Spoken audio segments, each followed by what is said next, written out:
Hare Krishna. Welcome everyone. Welcome everyone to our weekly session on Bhagavad Gita. We are closing out, we're going towards the end of Bhagavad Gita. We have discussed 15 chapters so far in 15 sessions straight.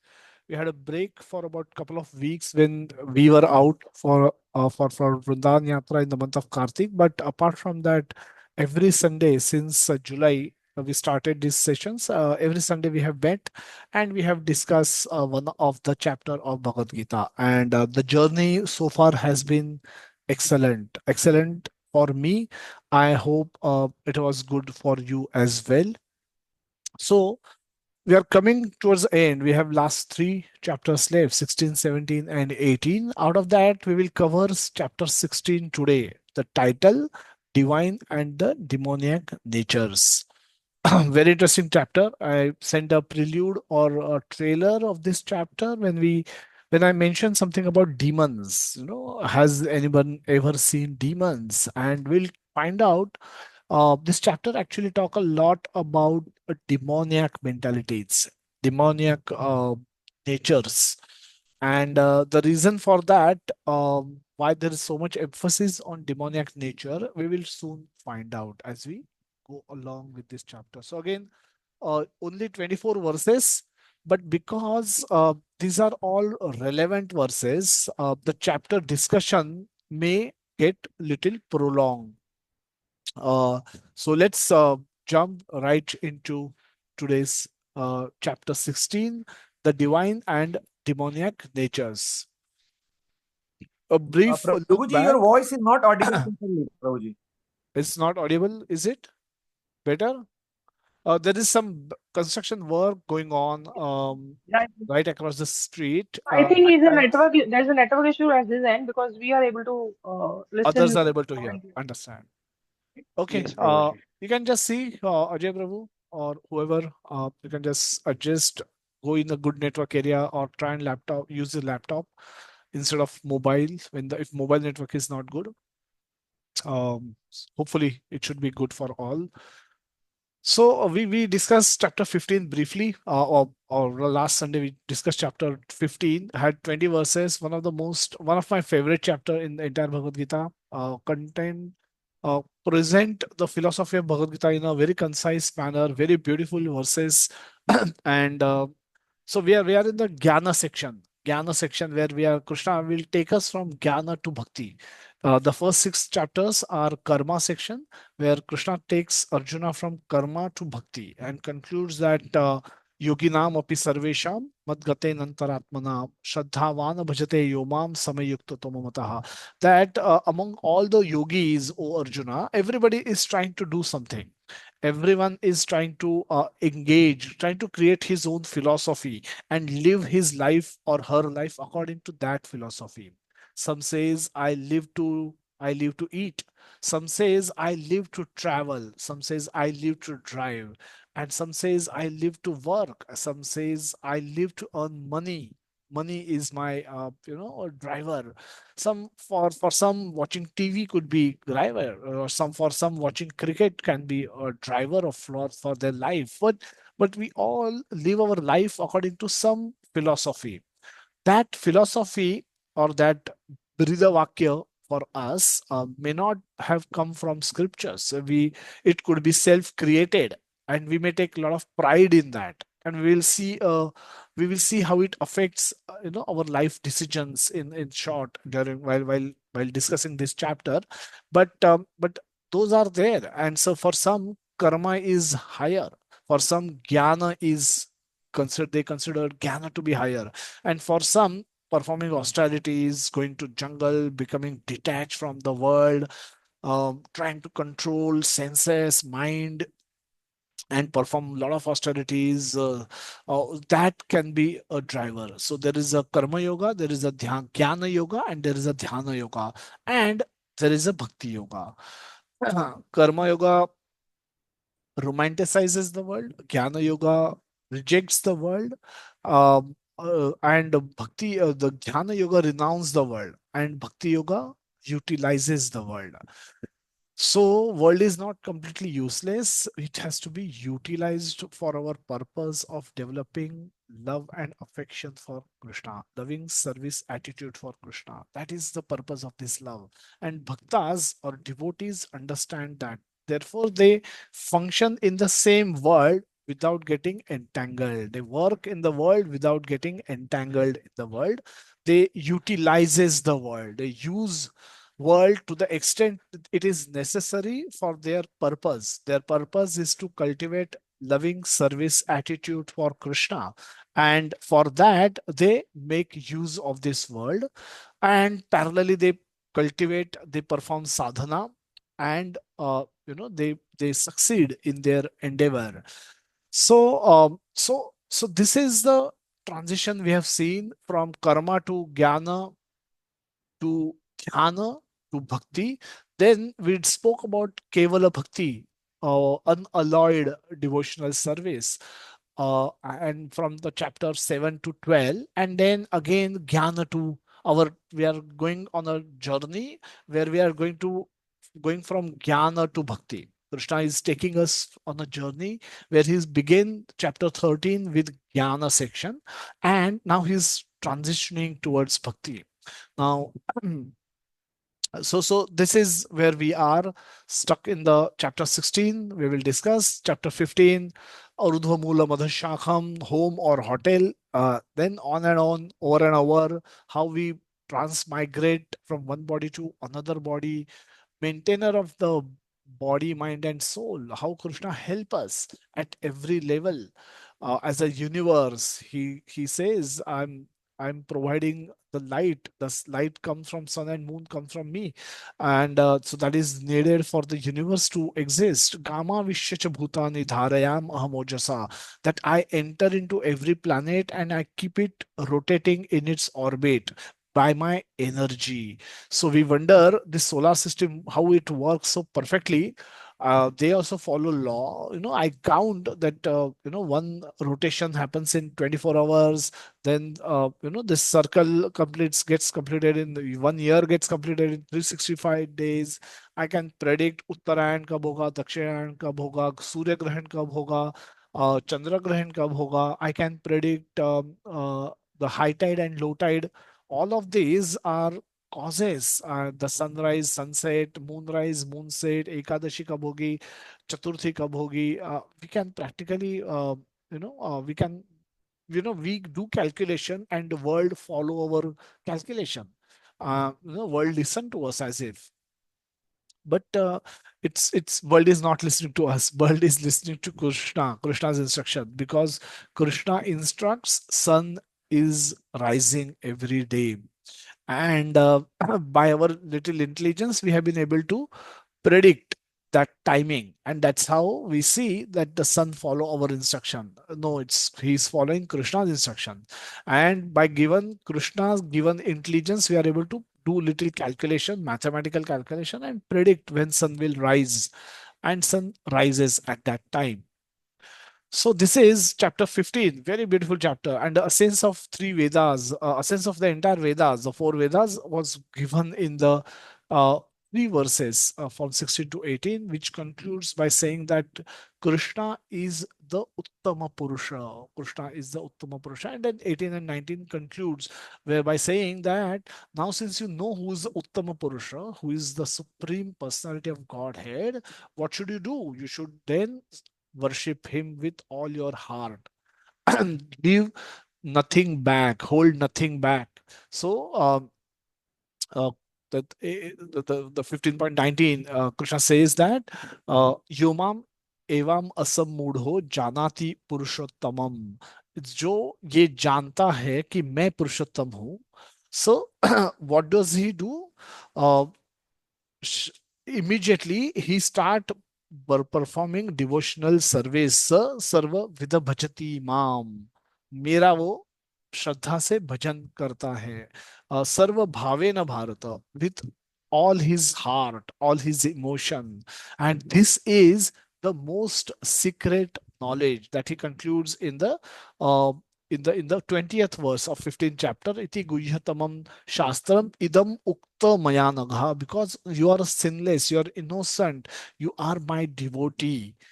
You don't have kapat in your mind, you don't have duplicity, O Arjuna. You are completely surrender soul unto me, and therefore I take responsibility for you, and therefore I'm giving you all kind of secret knowledge which is otherwise not available to anyone. So only devotees have devotion, and devotees only can give devotion to others, and Krishna is the original guru. And so etad buddhya buddhimanas kritakritascha bharata. That's how we concluded chapter 20 15. And now we go on to discuss chapter 16, the divine and the demoniac nature. Now, this urdhva mula madhur shakham, this tree is there. Now, the tree also has fruits. Those fruits are good, bad, or ugly. And those fruits are that of divine nature or demoniac nature. So we'll be discussing about those fruits. So it's a Sanskrit translation is sampati. Sampati means actually literally wealth, wealth, accumulated wealth. So these are the fruits performed by our actions, and they result into natures. They become by repeated indulgence, they become natures, and that's what Krishna is going to discuss in this particular chapter. So the acronym we will discuss is dog. D is stands for divine or demoniac natures. These are defined? The qualities are defined by Krishna in these first six verses. The opinions on outlook of demons. The first three verses talk about divine, and 4 to 24 everything is for demoniac. Why? Because demoniac natures are predominant in this world. They are thriving today. It's a Kali Yuga. That's what you expect. You don't expect, this is not Satya Yuga where divine nature will thrive and the divine demoniac nature will be practically absent. No. It's going to be the other way around. The divine nature is very tiny, the demoniac nature is huge. And G is getting free from demoniac qualities. We'll discuss that from verse 21 to 24. So let's jump in into the. So one question I asked on the group on maybe Friday or Saturday that who are these demons, and how do they look like? Where are they? Where do they stay? And what do they do? Um, so let's take a look at these demons, and let's find out some of these answers. The demons, they can't see the battles in my heart. you know I stopped fighting my inner demons. We are on the same side now. Another quote, very very beautiful quote. So why, what's happening, what's the issue here? I stopped fighting inner demons. Now we are on the same side. So I have given up my divinity. I have given up my divinity. Now I am demon. I have become demon. We are on the same side. So I do what that demon is also doing. Arjuna Uvacha. Arjuna said, O descendant of Vrishni, by what is one compelled to to act sinfully, even unwillingly, as if engaged by force? तीसरे अध्याय के 36वें श्लोक में अर्जुन ने ये सवाल पूछा था, अथ केन प्रयुक्तो यम पापम चरति पुरुषः अनिच्छान अपि वैष्णेय बलधीव नियोजितः. अनिच्छा, मेरी इच्छा नहीं है पाप करने की, बट कोई मुझसे बलदीव, बलदीव फोर्सेबली पाप करवाता है. ऐसा क्या है? पाप करने की प्रवृत्ति पुरुषों में कैसे आती है? You know how does it come? So this is the question that we will be discussing. 25 years ago, Mike Tyson was a champion boxer in his time, and at towards the end of his career, obviously he started losing. जन्म मृत्यु जरा व्याधि Mike Tyson के लिए भी है. So as he was fading, his fame was reducing. In one of the match, he uh, beat ear of Evander Holyfield करके other दूसरा बॉक्सर था, उनका कान उन्होंने चबा लिया and थूका.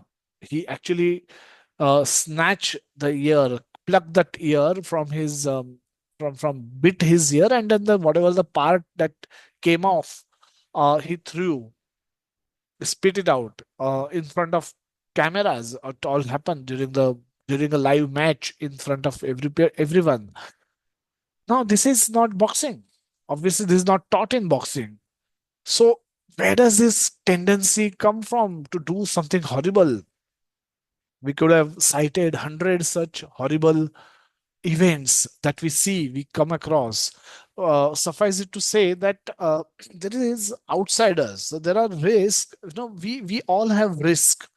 We have risk posed by outsiders. The outsiders like terrorists come from some outside country from and do bomb blast. So we may innocently be traveling in a train and we may be subjected to bomb blast and we may get affected. Some of our loved ones can get injured or killed. So there is an external enemy, our predator, a predator on the internet who can steal your money.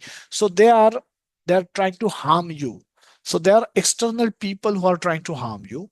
More than that, now there is a protection required from them as well, and we do take due care to make sure that our monies are safe, we are safe, our loved ones are safe, our homes are safe, our property is secured, jewelry is safe, money is safe. We do try and make sure all of that is safe and not exposed to the external predators who are trying to harm us. But we have recently seen, and it is revealed in all the recent studies, that more than external predators, we suffer from internal predators. We suffer from there is something inside me that gives me more trouble, and I suffer because of that than what I suffer from the external factors. The external factors will affect me. That's true. But today, the suffering is more internal, inside out, rather than outside in. The hurt, we hurt ourselves by our own self destructive actions. How examples? Tobacco. Every tobacco packet will be containing a warning that it will lead to cancer, and but we see so many people, they just can't give up tobacco. Alcohol can destroy your liver, it destroy various body parts of your body, and then it causes distress at in your present life. It can create havoc in your present life.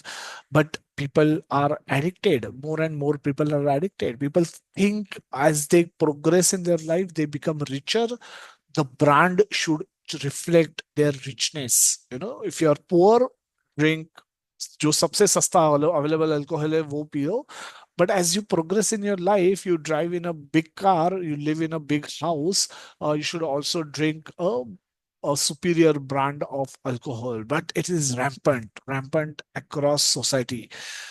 Drugs.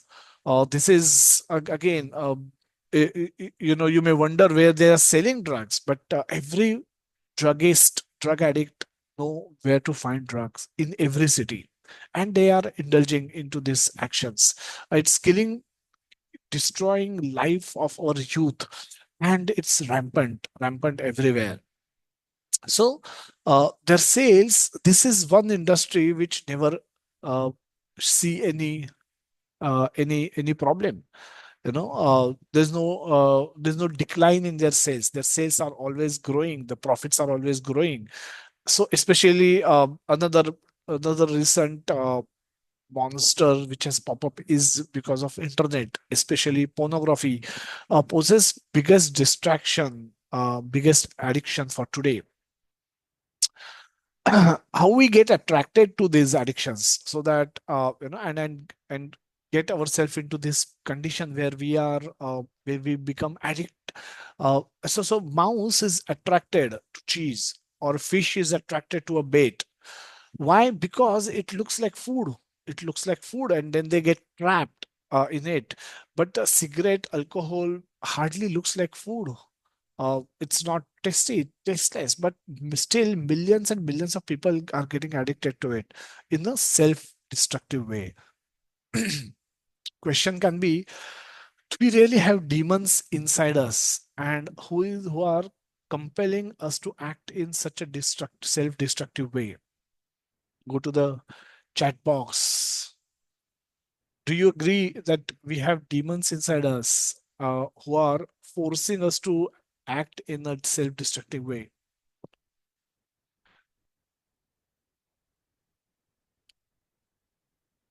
We have thumping yes seems to be the answer.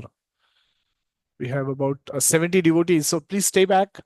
We'll have long vices of many ways. Yeah, so there is no demon inside us. Somebody is still not agreeing, and some lot of you are still saying that there are demons inside us. Let's explore this more. Uh, as we spoke, the 16th chapter basically talks about the good fruits and the bad fruits, which are cultivated because of the qualities that we have indulged into. So this is the connection between chapter 15 and chapter 16. So let's understand this demoniac and divine mentalities a little bit more. The divine are inclined to obey God's laws, whereas demoniac want to rebel against God's laws. There are laws made by God. Those laws, the instructions are given in the Bhagavad Gita. Is a law book. Bhagavad Gita is considered to be a bare act, like law book, and it contains all the instructions given by Krishna, who is Supreme Lord. And people with divine mentality, people with divine nature, they want to follow those laws. Whereas people with demoniac mentality, demoniac nature, they want to rebel against God law. If God say this, they will do the opposite. Something like that. They have that mentality. Another can be example is a selfless service to God and His children. People with divine nature has this attitude to serve God, the attitude to render service. They consider themselves subordinate to God, and because they are actually subordinate to God, they know this. They are in knowledge, and therefore they don't mind being in a mood of service to God and His children. So they serve God, they serve others also, they help others also. Whereas a person with demoniac mentality will be concerned, selfishly concerned about one's own gratification. He doesn't care about others. A divine person will think or will know by study of Bhagavad Gita that whatever I possess is gift of God. I'm grateful. He will have basic gratitude in him. Whereas a person with divine demoniac nature will think everything I possess is earned by my own abilities, skills, and hard work. So they reject the role of God in their life. Person with divine nature will think before acting. Person with demoniac nature will say, just do it, don't think. Divine nature people follow advice of Guru Sadhu and Shastra, Guru Sadhu and scriptures, whereas people with demoniac mentality do what I like. I don't care for anyone, and no one can control me. This is their mentality. They want to be free. They want to be liberated. They want no rules to bind them, and that's why they reject scriptures, because scriptures will tell you what to do and what not to do both. And they say, I why should I listen to the scriptures? So they have this mentality. The the divine aspire for eternal life of bliss, knowledge, and service to God. That is their goal. Whereas demoniac people have immediate pleasure as the goal of their life. What can I get next? How I can be happy immediately? What if may like a person drinking alcohol wants to be happy instantly. He want to forget his worries instantly. Therefore, as a long term, my liver may get spoiled. I may get I will many of my body part, my mind, my mind will not remain in my control. I may harm my family members when I go in drunk condition to my home. Will my ability to perform my work itself reduces when I get addicted to various things, and eventually my spiritual consciousness declines. as I indulge into those sense gratificatory actions, addictions. So a person with a demonic mentality doesn't care for that. So let's dive into the first verse, the first 16.1 to 3. The Prabhupada has given a total translation. The Supreme Personality of Godhead replies, says that. The chapter opens with Krishna speaking. It's not Arjuna speaking, but Krishna, Sri Bhagavan Uvacha. So Krishna is continuing from where he left off in the 15th chapter. Then and starts saying that the Supreme Personality of Godhead said that fearlessness, purification of one's existence, cultivation of spiritual knowledge, charity, self-control, performance of sacrifice, study of the Vedas, austerity, simplicity, non-violence, truthfulness, freedom from anger, renunciation, tranquility, aversions to fault finding, compassion to all living entities, uh, freedom from covetousness, gentleness, modesty, steady determination, vigor, forgiveness, fortitude, cleanliness, and freedom from envy and from the passion of for honor. These transcendental qualities, O son of Bharata, belongs to a godly man endowed with divine nature. Let's look at these qualities. Krishna has listed lot of qualities in this section and these first three verses, and he says that they belong to the people of divine nature. So divine natures, people with divine nature will have these qualities. People with demoniac nature will have opposite qualities. So it's needless to say. So what we have done is we have given a chart. We have listed qualities in the first column. Then there is a varna and ashrama for whom those qualities matter more. So that is mentioned. And some qualities are so the four varnashramas are sannyas is one, the brahmacharya, grahastha, vanaprastha, and sannyas. These are the four ashramas are there, and some qualities are required to be cultivated. Most qualities will be required to be cultivated by all. However, there is a emphasis of to one of the ashram is given, and that we will look at that for whom it's generally everybody should be cultivating for this fearlessness, abhaya. Abhayam is fearlessness. Now fearlessness the Prabhupada says that it should be cultivated by sannyasis. A sannyasi should be fearless. He shouldn't be worried of how will I get my lunch tomorrow. He shouldn't have a bank account. No need. He should be completely dependent on Krishna, Krishna's will. If Krishna want, he will feed me. If Krishna does not want, he will keep me hungry. We hear that the one Srivas Pandit uh, once said to Lord Chaitanya Mahaprabhu that he said, "You are doing sitting here kirtan and don't go and work and do anything. What's the plan? How do you maintain your family?" Mahaprabhu asked him, and he says, "Mahaprabhu, by your mercy, by your grace, I have everything that I need to survive." And basically I that this is what and I know you have provided me so far and you will continue to provide me in future as well. He says if I don't see anything, if I and so he's completely dependent on Krishna. Abhayam, he's fearless. He says Krishna want, Krishna will protect me. Krishna want, Krishna will maintain me. And when Krishna wants, Krishna will destroy me. I am completely subordinate to him. I have no independence. So sannyasis are supposed to cultivate that kind of a dependence on Krishna completely. And that's why grahastha will not be as fearless. They can be, but they need not be. If that is the case, so they are allowed to store, make provision for future. They are allowed to work and earn for the maintenance of their livelihood of their family. They are supposed to do charity from what they earn, but in general these conditions of fearlessness is more applicable to sannyas ashram.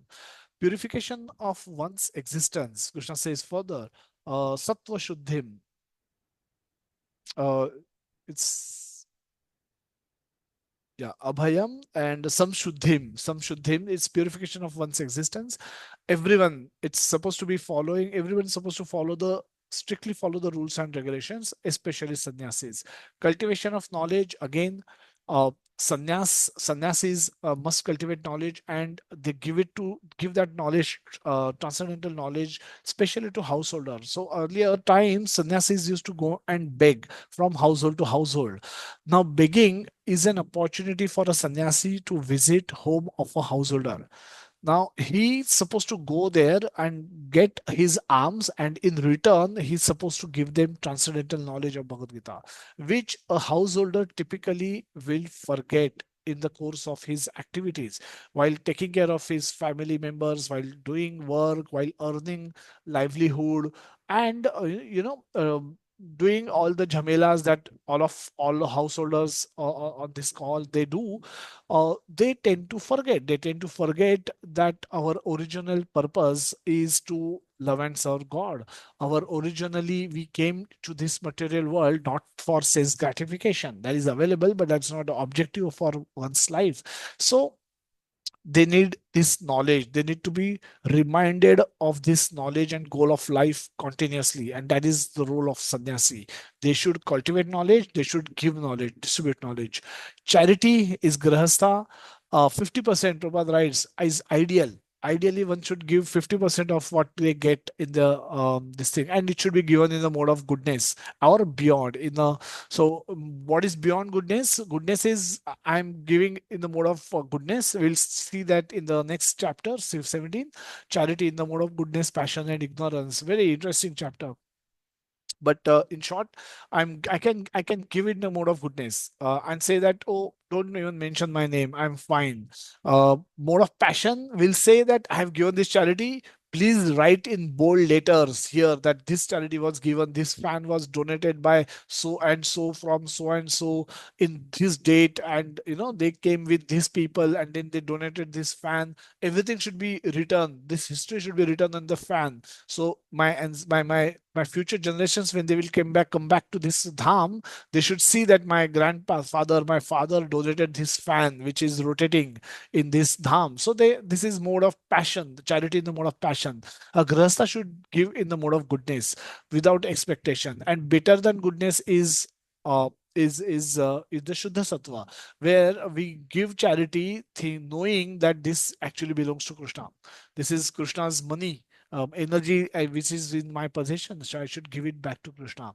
So it's nothing is ours, Bhumiropa Nalo Vayu, nothing is ours. Everything is separated energy of Krishna. Money, gold is also separated energy of Krishna. It doesn't belong to us. So we should give it to Krishna, and thereby we can reduce our attachment to the money and increase our attachment to Krishna.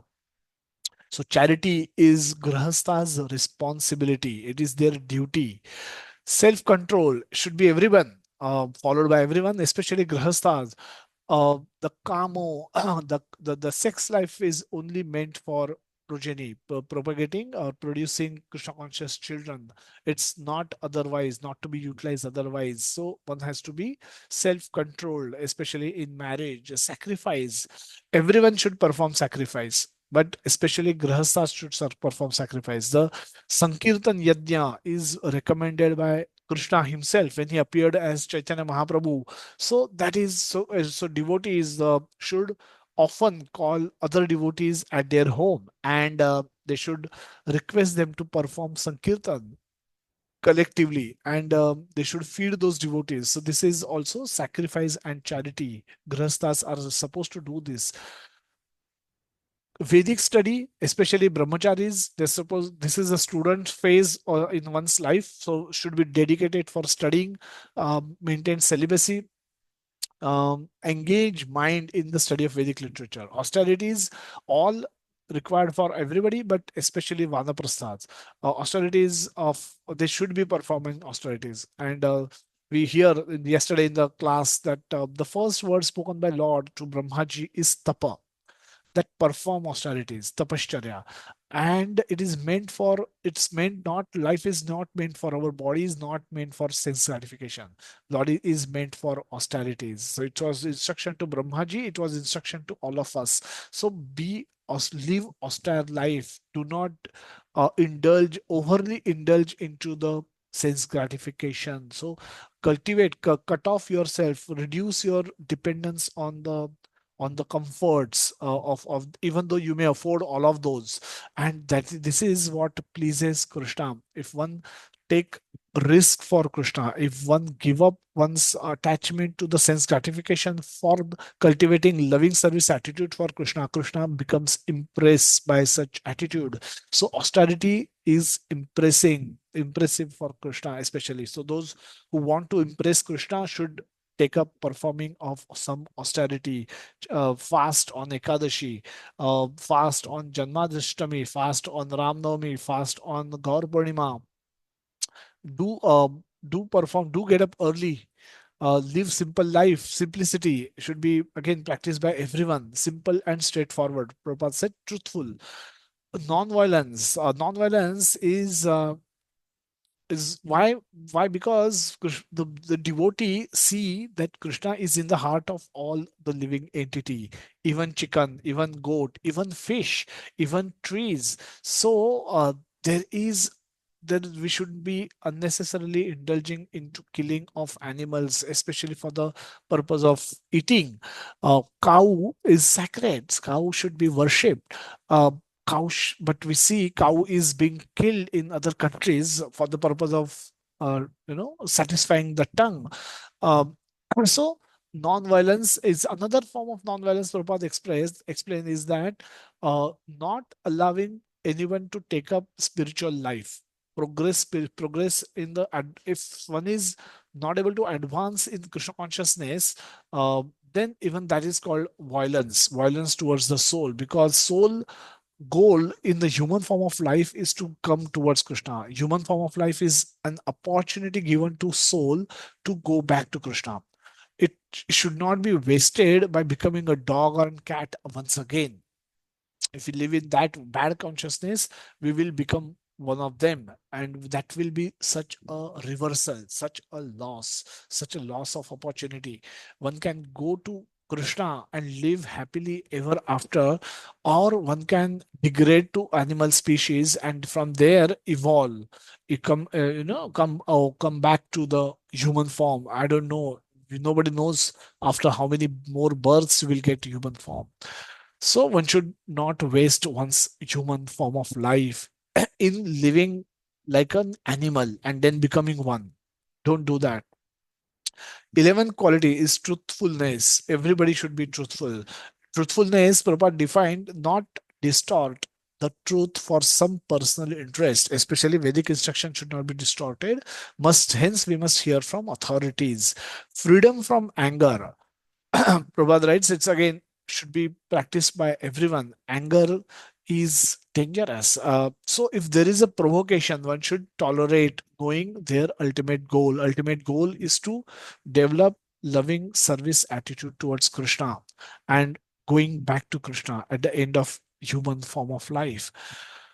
Next set of qualities of divine people are renunciation. Again, should be practiced by everyone. Using things properly in Krishna's service. That is renunciation. So you may use a laptop. Don't have to give up laptop, but don't use laptop for watching movies. Use it for watching lectures. Use it for conducting Zoom meetings whereby everybody can 70 odd devotees can join and discuss something about Krishna and cultivate their improve their Krishna consciousness in the process. So uh, that is uh, that is proper use. So this is renunciation. So I don't need a laptop, but I will use it for serving Krishna. I will take it because I want to use it for serving Krishna.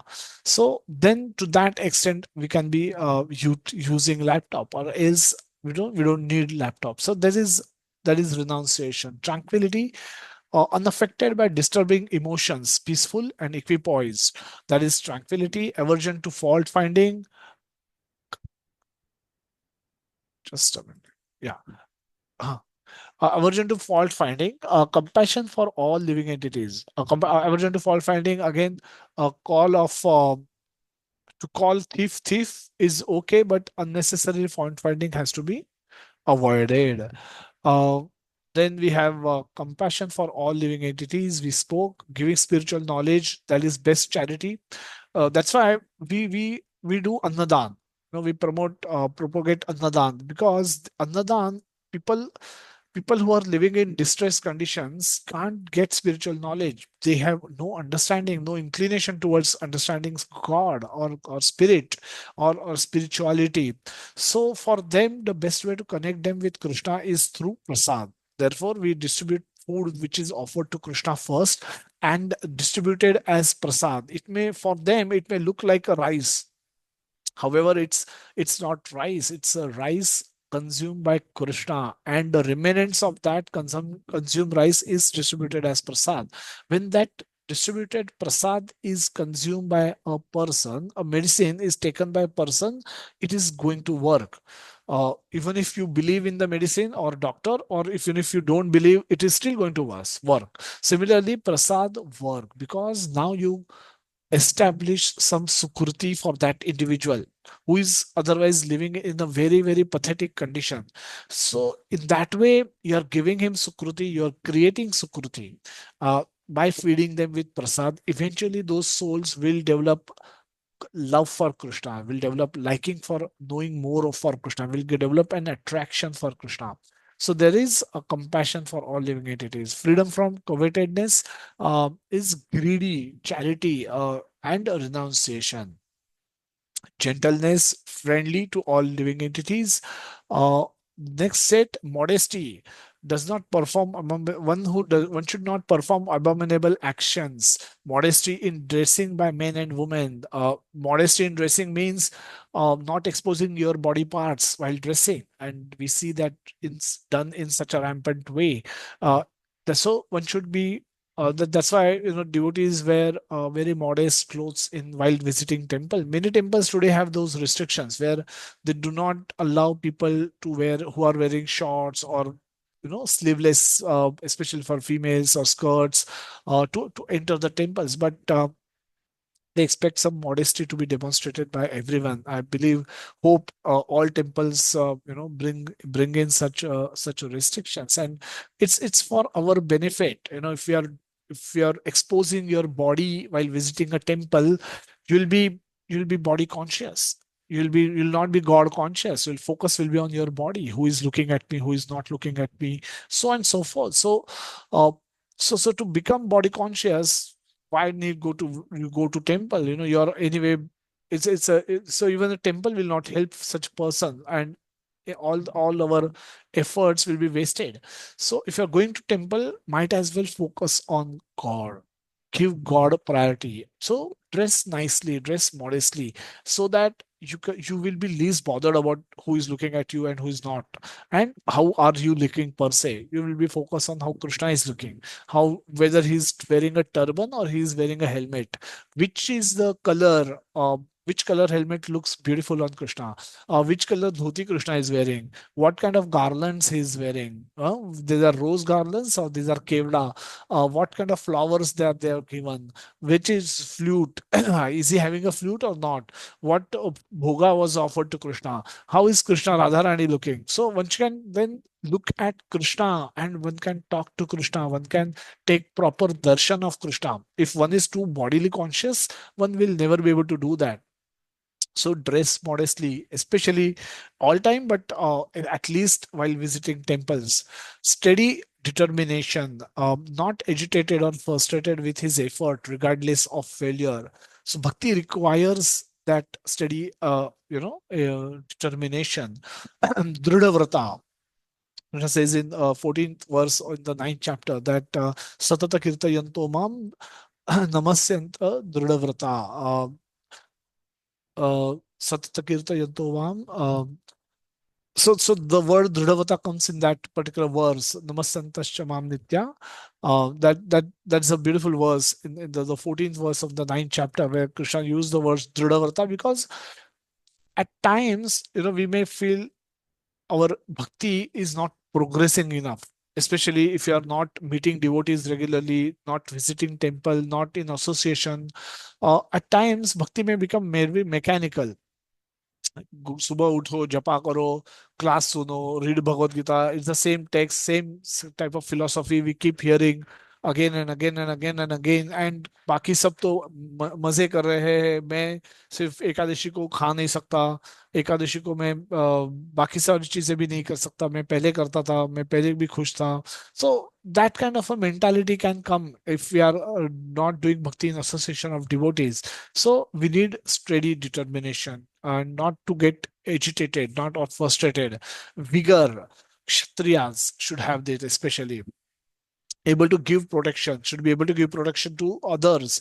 Forgiveness, all especially Kshatriyas, forgive minor offenses. Fortitude, all especially Kshatriyas. Fortitude means mental and emotional strength when facing difficult situations. Again, should be cultivated by everyone. All of us will be subjected to difficult situations in life. Cleanliness, all, especially Vaishyas. Internally, we clean our mind by chanting Hare Krishna Mahamantra. Externally, we clean our body, and we do by taking bath. Through dealings, we do clean dealings, we don't do cheating, we don't do black market or underhand dealings. That way we can maintain cleanliness in our businesses. Freedom from envy, everyone should follow this. Freedom from the passion of our honor, everyone should have this. Must respect others. Khatam. Khalas. Divine qualities, three verses over. Krishna doesn't speak about divine people anymore because now he is going to focus on the demons. So, Dambho Darpa Abhimanascha Krodha Parusha Mevacha Ajnanam cha Abhit Jatasya Partha Sampadam Asurim. Sampadam Asurim. ये संपदा है, this is संपदा, this is wealth of आसुरी people. The word asuri, asu means breath, the life air, and ra is the enjoyer. So by definition, asur is the one who wants to enjoy their body. Why? Because the life air is inside a living body of a human, especially, and that asura, one who wants to enjoy one's body, is asura.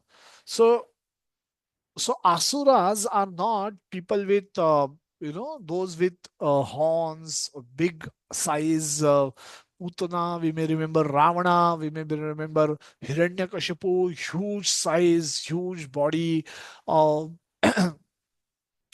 many heads, looking fearful, fearsome. No, those asuras were from the different yugas. Today's asuras are tiny mini versions of Hiranyakashipus and Ravanas. We have lust like Ravanas. Most of us have that. We have mentality like Hiranyakashipu, enjoying mentality like Hiranyakashipu. He wants to conquer everything and win everything and enjoy everything, become Krishna, become Vishnu himself. So we all have those mentalities. That's why Krishna has been emphasizing that because Arjuna, you are non-envious of me. You don't have that demoniac mentality. Because of that, I am able to give you this knowledge. Because of that mentality alone, you can understand this knowledge, and you will eventually learn this knowledge. So, repeatedly, Krishna has said that because you are non-envious of me, you can understand this. I am giving you this secret, रहस्य. रहस्य यो एतद उत्तमम. ये उत्तम रहस्य मैं आपको इसलिए दे रहा हूँ क्योंकि आप मुझसे नॉन एनवियस हो. You are not envious of me. But demons are otherwise. Demons are opposite of those who are divine. So what is the sampada, what is the wealth of these demons? Pride, arrogance, conceit, anger, harshness, and ignorance. These qualities belong to those of demoniac nature, or son of Pratha. Prabhupada writes in the purport, in this verse, royal road to hell is described. Prabhupada gives a very beautiful word term for this, royal road to hell. हम क्या search करते हैं और क्या मिलता है, ये qualities practice करने से pride, arrogance, anger, harshness, and ignorance. These are Prabhupada calling it as a royal road to hell. All of us have these in maybe different proportions, but we all possess this. That's why all of us can be understood to be on the royal road to hell, as mentioned by Prabhupada. The demoniac wants to make a show of religion and advancement in spiritual science, although they do not follow the principles. They are always arrogant or proud in possessing some type of education or so much wealth. They desire to be worshipped by others and demand a respectability, although they do not command respect. Over trifles, they may become very angry and speak harshly, not gently. So they do not know what should be done and what should not be done. They do everything whimsically according to their own desires, and they do not recognize any authority. These demoniac qualities are taken on by them by them from the beginning of their bodies in the wombs of their mothers, and as they grow they manifest all these inauspicious qualities. The transcendental qualities are conducive to liberation, whereas the demoniac qualities make for bondage. Do not worry, O son of Pandu, for you are born with divine qualities. So arjuna को assurance देते हैं कि आप worry मत करो, आप तो divine nature के ही हो. Text 6, O son of Pratha, in this world there are two kind of created beings. One is called divine, another called demoniac. I have already explained you at length the divine qualities. Now hear from me the demoniac qualities. Prabhupada write in the purport of sixth verse that one should perform duties in the light of authoritative scriptures. This mentality is called divine. One who does not follow the regulative principles as they laid out in the scriptures and who act according to his whims is called demoniac or asuri. There is no other criteria, but obedience to regulative principle of scripture determines if you are divine or demoniac. So what are, let's understand these demons. All of us have demoniac mentalities inside us. We are all demons to a smaller degree or a varying degree, but all of us are demons for sure. So demons are internal impressions or urges drive mental propositions that overpower us. So पहले हमने तीसरे अध्याय के 36वें श्लोक में पूछा, जैसे अर्जुन ने पूछा था कि ये अनविलिंगली भी कोई मुझसे पाप करवाता है, फोर्सबली मुझे गलत चीजें करने पे प्रवृत्त करता है. सो व्हाट इज दिस, ये क्या है exactly, what is this force, why it is so powerful. So how can we deal with that force? So that was the question that was asked in the beginning of third chapter. So we must, let's try to understand this force that is inside us, which is forcing us to do a lot of wrong things. At initial level, we can deal these, you know, these mental propositions, which with with with our willpower. Willpower comes from knowledge, and willpower and association. We may know not to do certain things, but and initially there could be temptations that may arise in our mind which can push us towards doing those things which we should not be doing, for example smoking or alcohol or meat eating. Now there we Today we have come to Krishna consciousness, but historically we were probably meat eaters always, and from right from our birth or right from childhood. And now also we may have some remembrance or some of those indulgences. So there could come a temptation in our mind, and but because of the association of devotees, because of knowledge learned from Bhagavad Gita, because we have practicing bhakti, um, there is a improved willpower because of which we are able to defeat those propositions. But uh, due to but there could be uh, those propositions can overpower us also sometimes. If we listen to them, they get a foothold, and then they leave the door open. They insert their foot inside. If we tolerate if we entertain that thought for a while कि हाँ ये हम जाते थे, then ये भी होता था, वो भी होता था, वो आता था, ये आता था, ये हम इसको यहाँ बैठते थे दारू पीने के लिए, वहां बैठते थे, and then we keep entertaining that thought, that eventually that thought can overpower us. वी में से एक बार जाके आते हैं, उस इससे कुछ नहीं होगा, हम भ्रष्ट नहीं होंगे.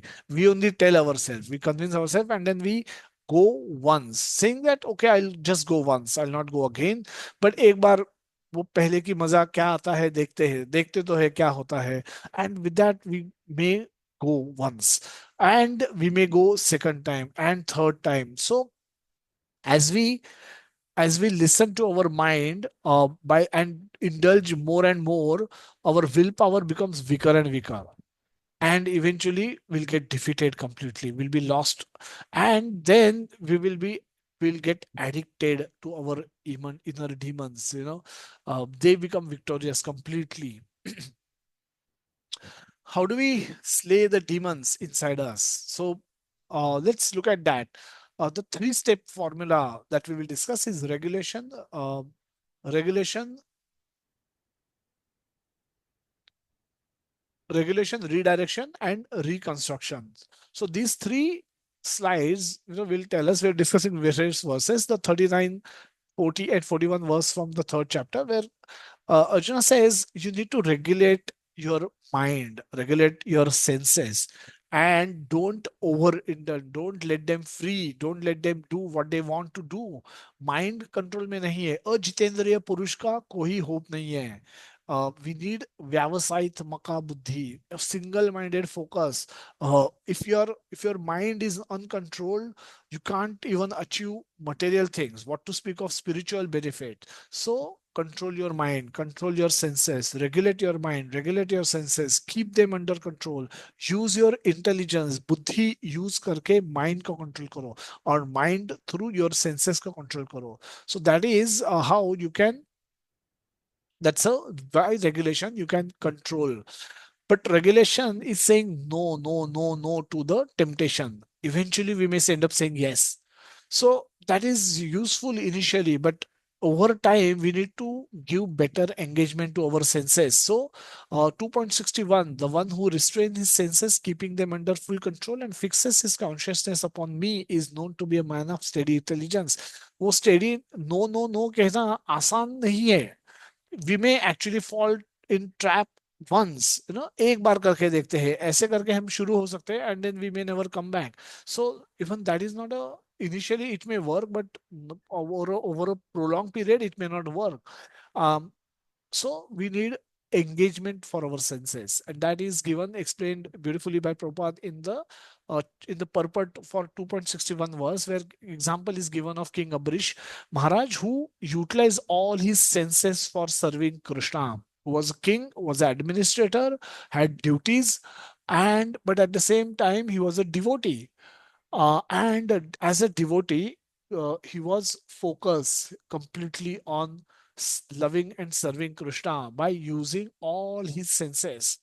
So, it's like Ambarish Maharaj, we can utilize our senses, so that those senses, since if you don't give them positive engagement, they will get negative engagement elsewhere. If you don't give them knowledge about Krishna consciousness, they will get knowledge about material sense enjoyment anyway by default. That's true for us, that's true for our children.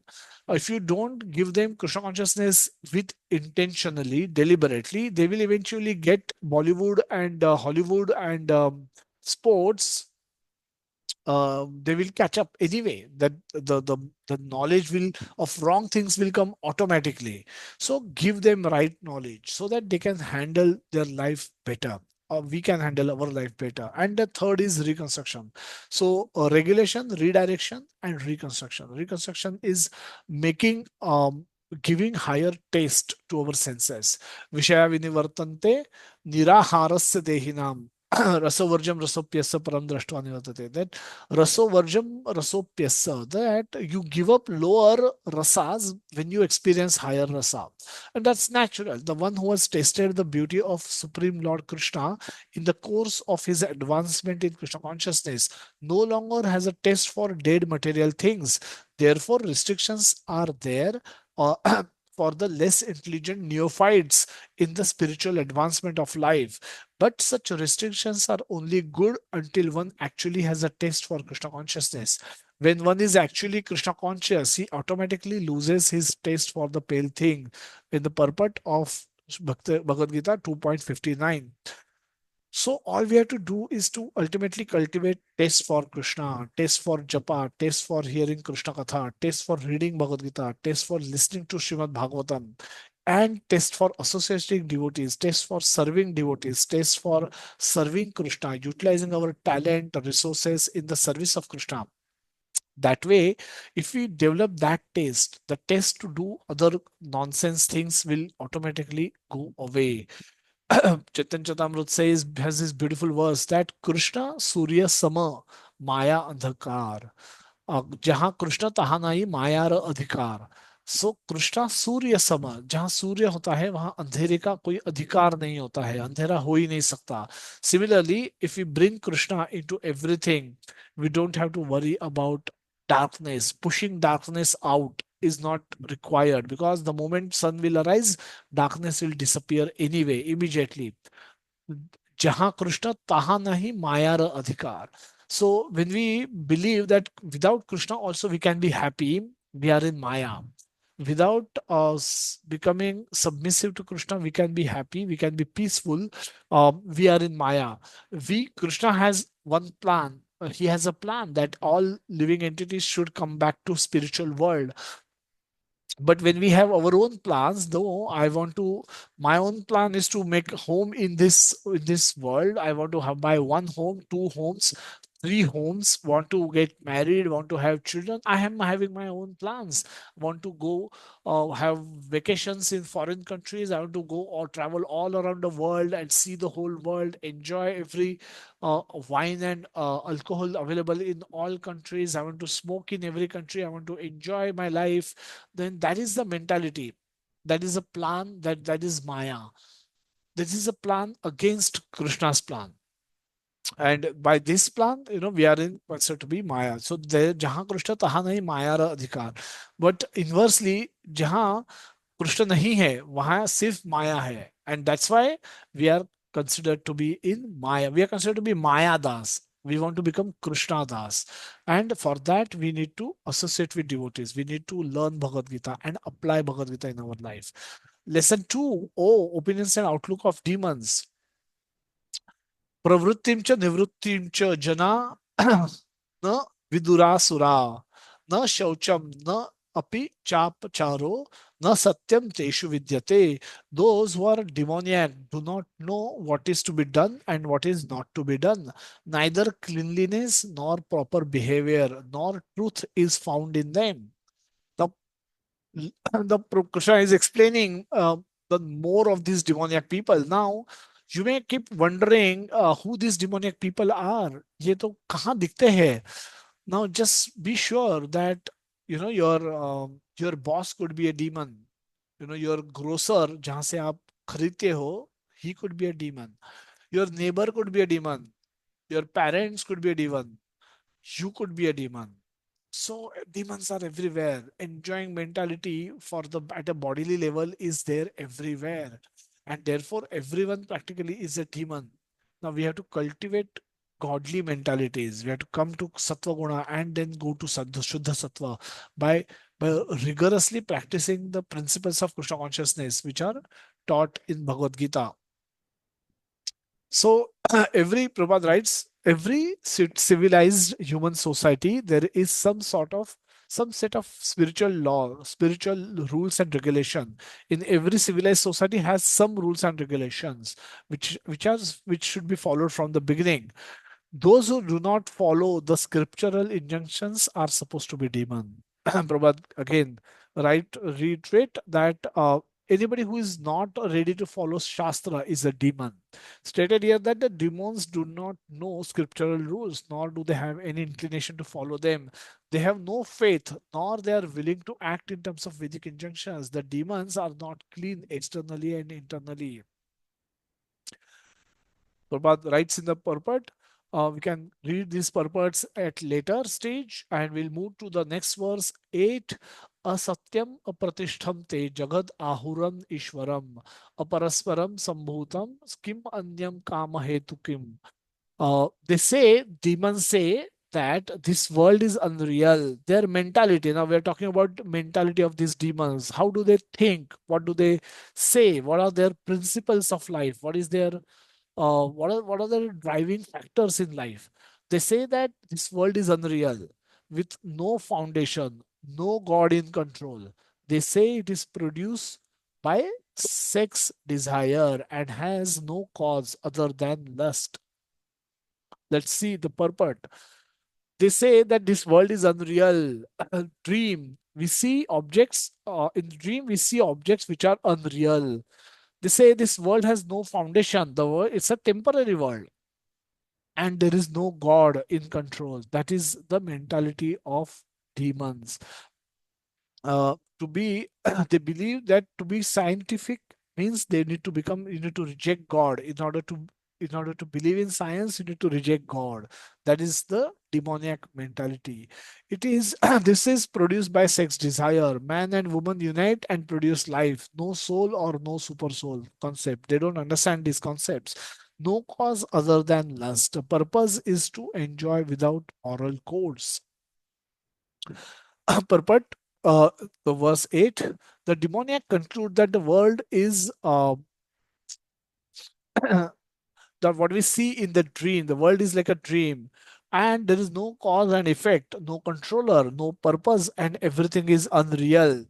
The world was created by God for a certain purpose. That this is not what they do think. They don't think that the world is created for some purpose. They have their own theory that the world has come about on its own way, and there is no reason to believe that there is a God behind it. For them, there is no difference between spirit and matter, and they do not accept some law. They take for granted that all manifestation of diversity is a display of ignorance. So Prabhat writes in beautiful purport. They say that they don't think that this world is like a dream. They are very expert in enjoying this dream. So instead of acquiring spiritual knowledge and understanding the world properly, they only goal is to enjoy the world properly. So they, Prabhat, you can again go through the beautiful purport. I've given some extract of the purport. Will not have time to go through all of those in detail. So we'll move to the next verse. That ninth verse, etam drushtim avashtabhya नष्ट आत्मानो अल्पबुद्धयः प्रभवन्तु उग्र कर्माणः क्षयाय जगतो हिताः. So again, beautiful verse. So following such conclusions, the demoniac who are lost to themselves and who have no intelligence engage in unbeneficial, horrible work meant to destroy the world. We'll see this purport a little bit. The demoniac are engaged in activities that will lead to the destruction of the world. The Lord stated that they are alpa buddhaya, means less intelligent. They try to enjoy this material world to the utmost limit and therefore always engage in inventing something for sense gratification. Such materialistic inventions are considered to be advancement of human civilization, but the result of that, people grow more and more violent and more cruel, and cruel to animals and cruel to other human beings. They have no idea how to behave towards each other. Now, this is very true. We see this in people all around us. So just relate what we are reading here with the world around us, and you will see how truthful all those statements are. Prabhupada writes about animal killing is prominent amongst demoniac people. So they are enemies of the world. So ultimately, they will invent and create something which will bring destruction to the whole world. So this world, Prabhupada writes that it's ultimately hinting towards invention of nuclear weapons, which can potentially destroy the entire world. So due to godlessness, such weapons are invented in human society. They are not meant for the peace and prosperity of the world. This is the concept of, this is the driver of this world, the worldwide stupidity, WWS, worldwide stupidity. What does it mean? uh, World, WWS. First W is work. Work extremely hard. Work from 4 o'clock till 10 o'clock midnight, or work till midnight, because a lot of people believe that they have to work. That's why they are born. And this work is essential. Without, if they don't do work, the world will come to a halt. And so that's why they destroy spiritual life, but they indulge in work. Ugra karma, destroy. Ugra karma is the one which destroy potentially your spiritual life. They give up spirituality. They have no time for spirituality because they have to work. This is their uh, god. Their work becomes their god, and they think earning money, earning prosperity is the goal of life. Watch. So when we get tired, after working hard, studying hard, you're going to get tired and get back to your home. And home, what is there at home? Home, not that they are family members. Home, or at home or in your free time, you go and watch TV. You got television, you watch your mobile. And what you watch? You watch good looking people are um, are performing leelas through movies, through web series, um, and playing in sports. And so when we see that the people on screen are so beautiful looking, are so handsome, so beautiful, so they're doing daredevil stuff. And if we see all of that, what a great life that they're living, and we compare it with what you are doing, and we end up seeing that, oh, we are living a pathetic life. Despite of I'm working so hard, I'm living a pathetic life. Where am I and where those people are? So it is producing new desire by watching them, by watching these people on the screen, models, actors, um, who are, and by watching them, what a lot of desires are produced inside me. I see a gap in where I am and where these people are, and to bridge that gap, I want to go shop. I want to change my lifestyle. If my favorite hero and heroine is using a particular brand, I go to market and buy that brand perfume, buy that brand, whatever that uh, whatever they are using. And uh, I want to become like them. Work, watch, and shop. And by shopping means they spend whatever they have earned through hard work on shopping. So, and then you lose money, whatever you have earned, that is gone. Now you are forced to go and work again. And again, you will watch, again, you will shop, you will try to bridge that gap. Again, you will work hard. So, practically, you will work 24 hours and you will still not be happy. This is the reason why people live pathetic life despite of having all the comforts. They see what they don't have only, and then they try to go bridge that gap. For that, they buy things which they can't afford. They shop, they again go and work double shift. They go do two jobs, three jobs. They do, everybody wants to become overnight rich in stock market so that they can buy their dream car, their dream home, dream vacation, dream jewelry, so on and so forth. So it's unlimited desires are produced by watching TV, by watching, comparing with other people. Then to go shop and drain all your money, lose all your money, go work again. And this is a vicious cycle. Work, watch, shop. WWS, worldwide stupidity. Protect yourself from this being stupid. Protect yourself from this stupidity, or else you will be caught in the same vicious cycle. Krishna speaks further. Kama ashritya dushpuram dambha dambhamana madanvitaha, taking shelter of insatiable lust. Kama Ashritya. We should be Krishna Ashritya. Narayana Paraya. We should not be Kama Paraya. So, but the demoniac people take shelter of unsatiable lust. Lust which cannot be satisfied. It's like fire cannot be satisfied by supplying what? By supplying petrol. Similarly, lust cannot be supplying satisfied by supplying its object. So, taking shelter of unsatiable lust and absorbed in the conceit of pride and false prestige, the demoniac, thus illusioned, are always sworn to unclean work and attracted by the impermanent. Asuchi vrataha. The Prabhupada writes in the purport, the demons have no satiation for their lust. They will go on increasing and increasing their insatiable desires for material enjoyment. The lust is not just uh, lust for enjoying opposite sex. That is one type of lust. There could be lust for honor, lust for respect, lust for prestige, lust to become number one in the field wherever you could be competing. So the lust for honor, now these subtle lust are also equally dangerous. The gross lust is dangerous. The subtle way of form of lust is also dangerous, and one has to protect oneself from both. The result is that they become more and more attached to two things: sex enjoyment and accumulation of material wealth. The word asuchi vrataha, unclean vows, is very significant in this connection. Now you can think of people around you. What are the philosophies which they are living their life? Uh, Primarily two: sex enjoyment and accumulation of wealth. They're not driven by third. Not most of them will be driven by these two factors, and that's where majority of their life is spent.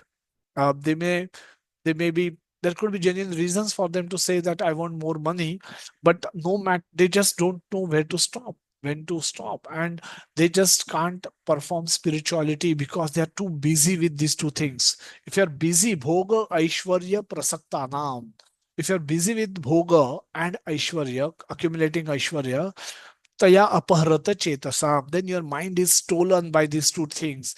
Then vyavasaitmaka buddhi samadhona vidhiyate. You cannot perform bhakti in such mindset. So for them, you to be able to perform bhakti, some sort of bhakti, some kind of bhakti, you should know that you should be moving away from these two things. Should not be overly attached to these two things. So Prabhupada writes that such demoniac people are only attracted by wine, woman, gambling, and meat eating. This is a shuchi, unclean habit. Induced by pride and false prestige, they create some principles of religion which are not approved by Vedic injunctions. Although such demoniac people are most abominable in the world, by artificial means, the world creates a false honor for them. Let us take a closer look at what Ashuchi Vrata means and practiced by people when they can't decide what is right and what is wrong and they act foolishly. Let's take to an example. We have four friends. Four friends, they left college, started working, couldn't meet, no WhatsApp in old times. So they meet after long, long time. There is a big gap. After 10 years, 15 years, they meet after their college. So they were college friends, but they meet after 10, 15 years. And then they decide to go for meal, to meet at a restaurant. And this is what A, B, C, and D are doing. After visiting the restaurant, the obviously the waiter visits them, and then these are the four orders placed by these four people. There's a question to follow, so kindly read these things. Well, A says that, well, I can eat anything that moves. I will order turtle soup. B says I cannot eat anything and everything. I only eat chicken, so I will order that. C is saying no meat eating. Cannot eat meat by killing anyone. I don't want to eat. I vegetarian only. Um, so he order for say garlic naan and onion sabzi. The Mr. D recently has attended Secret of Success class by ISKCON Bhivandi or ISKCON Juhu and has given up, is trying to give up meat eating. So he says, even Gonian garlic he doesn't want to consume. So he says, I will order for fruit juice. Four dear friends, meeting after 15 years of time, and lot has them not been in touch with each other for last 15 years. So after giving these four orders, there would be some conversation. The waiter goes away. Help me understand what that conversation will follow after the waiter goes away. What will A say to B? What B will tell to C, and what C will tell to D?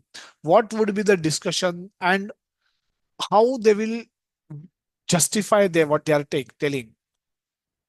Anyone can unmute and speak. This is like very open kind of question. Swapnil Broji, you want to speak?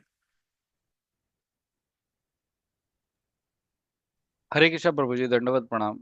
Prabhuji, actually, I raised my hand on a previous slide, so I will post my question later on, Prabhuji. Hare Krishna. Okay. Kanchan Mataji, you can go ahead.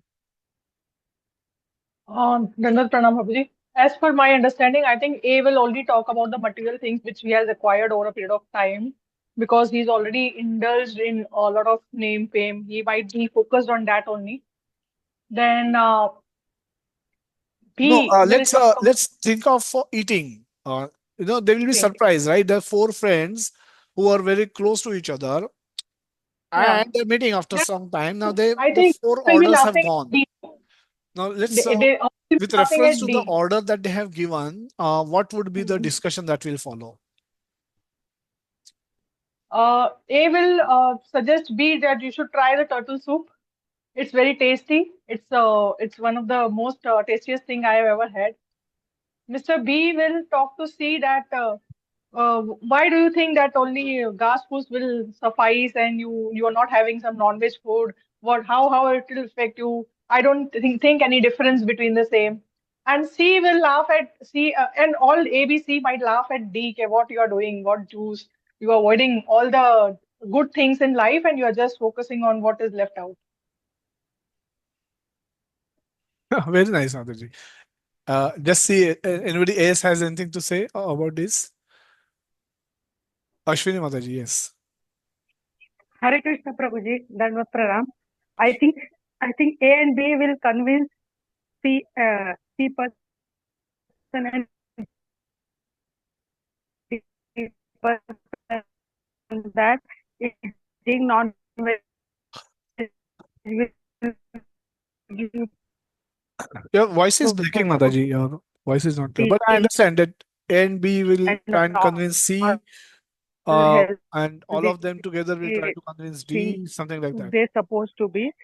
But C and D will talk about the benefits of being vegetarian, how they will affect their nature, and also go like Okay.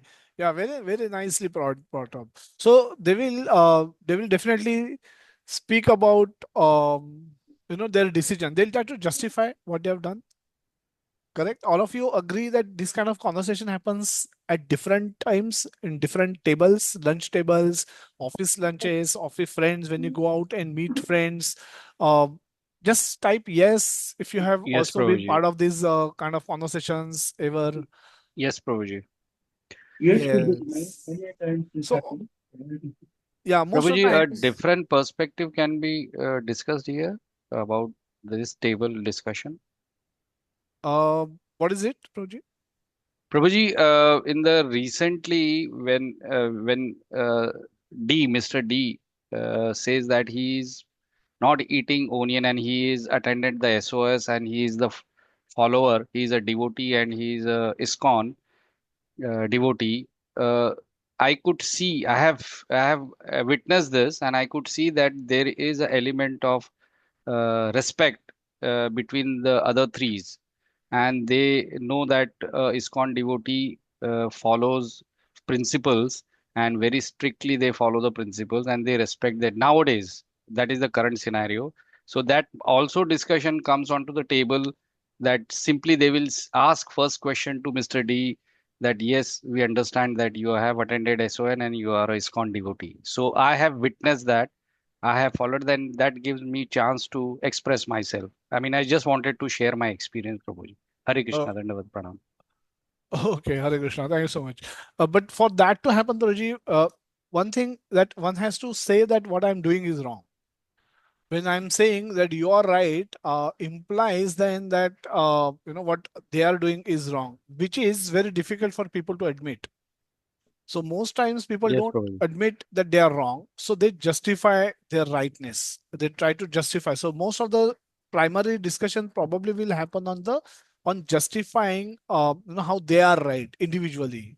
Mili Mataji, you wanted to say something, or Kanchan Mataji? I think your hand is still Hare raised. Krishna, Prabhuji. Yes. Prabhuji, even I was thinking on the same line as Prabhuji said. When they could, I'm seconding Prabhuji. Like they could ask the question to Mr. D as what is SOS, where you have attended this program, like this kind of questions. Yeah. That's also nice thought. I think that Yes. rarely Kishore. happens. In extreme hypothetical cases, it happens. It depends if those are of. I mean, imagine somebody like D. Very difficult for them to they've made up their philosophy of their life. We come across so many. I can count. I can just see so many friends of mine who live with this kind of philosophy. It's not that abstract example. People actually eat that kind of things, and they justify themselves. They don't feel regretful कि हमको ऐसा खाना पड़ रहा है. It's not that they are eating turtle soup because there's nothing available. Palak soup is not available because of which I have to eat. ऐसा regretful नहीं है. In fact, they are extremely proud about doing this nonsense. So one thing is doing something stupid, and being proud of that stupidity is another level. So that's why it will be very unlikely for these people, especially these people with their statements like this, to be respectful to D. Very unlikely, and most likely Hare the. Krishna, Prabhuji. हाँ माताजी बोलो. Sorry to disturb you, but in this context, I would like to bring that these days this is happening. Like our Hindutva is saying that Go Hamari Mata hai, we should not eat Go. But people in Arunachal is protesting that we will eat cow. Yes, that's true. Hare Krishna, And Prabhuji. yeah, no, everywhere it is. Even within, despite of all this, the propagation of religion, propagation by at the highest office, Prime Minister personally is going and performing. We saw on the 22nd January. He personally went to Ayodhya. He performed puja, and then the Ram temple inauguration, the pran pratishtha of Ram was done by Prime Minister. So the person at highest office, when the whole nation looks up to him, uh, but still it's not followed everywhere. Still we see the there's no reduction in the meat eating that can be seen, because our prime minister, to whom the whole nation follow, is a vegetarian. Seeing him being vegetarian, nobody's I mean, there are new and new restaurants serving meat are actually coming up. Um, so it's unlikely to say that around us meat eating is going down. Uh, and cow eating is also propagated. What to speak of normal meat eating? So which is unfortunate. So likely discussion that will Hare Krishna. happen in this case. Yes, Raji? Hare Krishna Prabhuji, and their argument is that ki if you don't eat these chicken and these things, so they will grow so much that you will not be able to live. There will be no place to Various live. arguments they will give. Uh, Yes, one of and these could be this. Will like get that. disturbed and all those things. Yes. We'll Yeah, talk about technology. The ecosystem will fall into ecosystem will different. fall. They'll have some data points given, some abstract It's, data they will Hare Krishna give. Prabhuji. Yes, Paraji. It all depends on own perspective and experience and their own knowledge. It's all we all human have, in different state. In India, we have different states, so many cities. So we all have different experiences and different knowledge to share. Being a true, I mean, what I believe, being a true devotee, it's our duty to share the best practices and the best thing that whomever you meet, whether you meet in a restaurant table or whether you meet anywhere in a public place also, if you're talking about when it comes to food eating or for that matter any habit, if you share your best practices, that's how everyone can grow and learn things in life. That's Grow what and I believe. learning. So Kishoreji brought us to an important point that reference kya hai? What basis people are talking? And so let's go to another question. This again very interesting questions. एक world cup था, cricket world cup था, and there was one actress who said that अगर India ये world cup जीतती है, I will strip naked, I will strip in public I, in front of cameras, I will remove all my clothes as a celebration for India winning World Cup. Now there is an organization called PETA, that's animal rights organization. They took objection saying that there is no, what is the need to strip for Indian cricketers who are anyway rich and famous?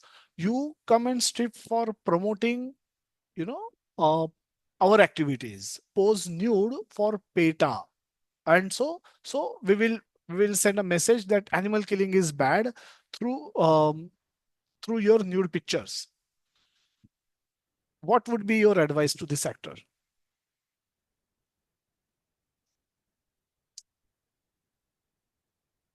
Yeah, this is real incidents actually. Unfortunately, that happened in India, and this is a real actual case that happened. Both Prabhuji, are, yes, Roger. yes, we'll advise her to attend SOS session and go through the scriptures and then follow them. Hare Krishna, Prabhuji. That's all. Hare Krishna. Yeah, let's move on. In this, I will like to advise her that yes, you should go for an ad, but not in a way that you did it for some cricketers. You do promote good things in a good way. You are So already an influencer, so influence it in a good way.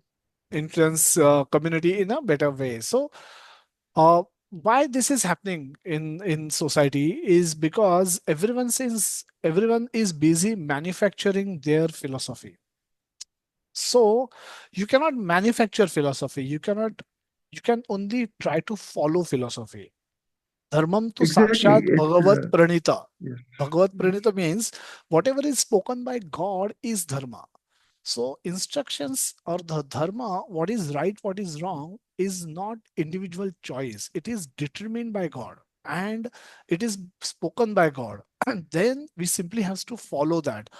People, when they refuse to follow, to read scriptures, follow Bhagavad Gita, understand Bhagavad Gita principles, and then when they don't know the reality, they will try to manufacture, create their own versions of reality, and those will be obviously misleading because all humans are affected by the four defects. In SOS we hear this, that there is a tendency to make mistake, there is a they get illusioned, and their senses are imperfect. So these three things, and on top of it, they have propensity to cheat. They have desire to cheat. So with these four defects, one will never be able to produce perfect knowledge. And therefore, the scriptures are there. The scriptural codes are given to the world where there is a sufficient facility for subsistence. There is a facility to live happily in this world. Then why the scriptures are needed? Scriptures are needed to tell you that how to go beyond the world, how to regulate yourself, why you should regulate, how to live your life, how to conduct your life in this while living in this world, how should you act. So it's a manual for life. The scriptures are the manual for life, and they are providing information to us as to what is right and what is wrong. And only those things are to be accepted as pramana. Everything else is self-manufactured, self-concocted. Now that will always be faulty. PETA saying pose nude for animal is self-serving their own selfish purpose. And there's actress who wants to become famous by stripping for Indian sake of Indian cricket team also has her own selfish intent. We learn we should live modesty. Krishna says modesty is a divine quality. Modesty is covering your body, not you are not this body.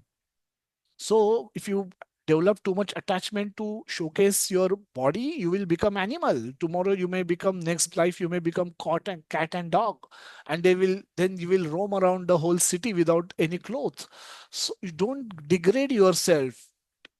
If you have to, you have to upgrade yourself, you have to elevate yourself with the mind. In the 6.5, Krishna says this is all happening inside our mind. And we, our mind, we create our own philosophy, our own thought process. We believe in that, we develop faith in that, and then we live, try to live life according to that thought process, that those principles, those values, and then we try to promote it. It's like one is being blind is not sufficient, one is trying to direct other people also in the wrong direction. One is blind, one is going in wrong direction, and he's calling all other people also, you come with me, come with me, then everybody goes and fall in a ditch. That's what is happening in the world. This example is given by Prahlad Maharaj in his discussion with Nasimadev, that everyone is blind. It's like blind following blind, blind leading blind, and that is causing disaster in the world. So when we look around people, in your society, in your home, even in your offices, in your friend circle, relative circle, in general, this is what is happening. People don't have right reference point. The reference points often are self manufactured, and that's why they are defective. They will always be defective. Let's quickly move on. Swapnil Baji will come. Harish Baji, I see two hands raised. Will come to you a little later, or else we will not be able to complete the chapter.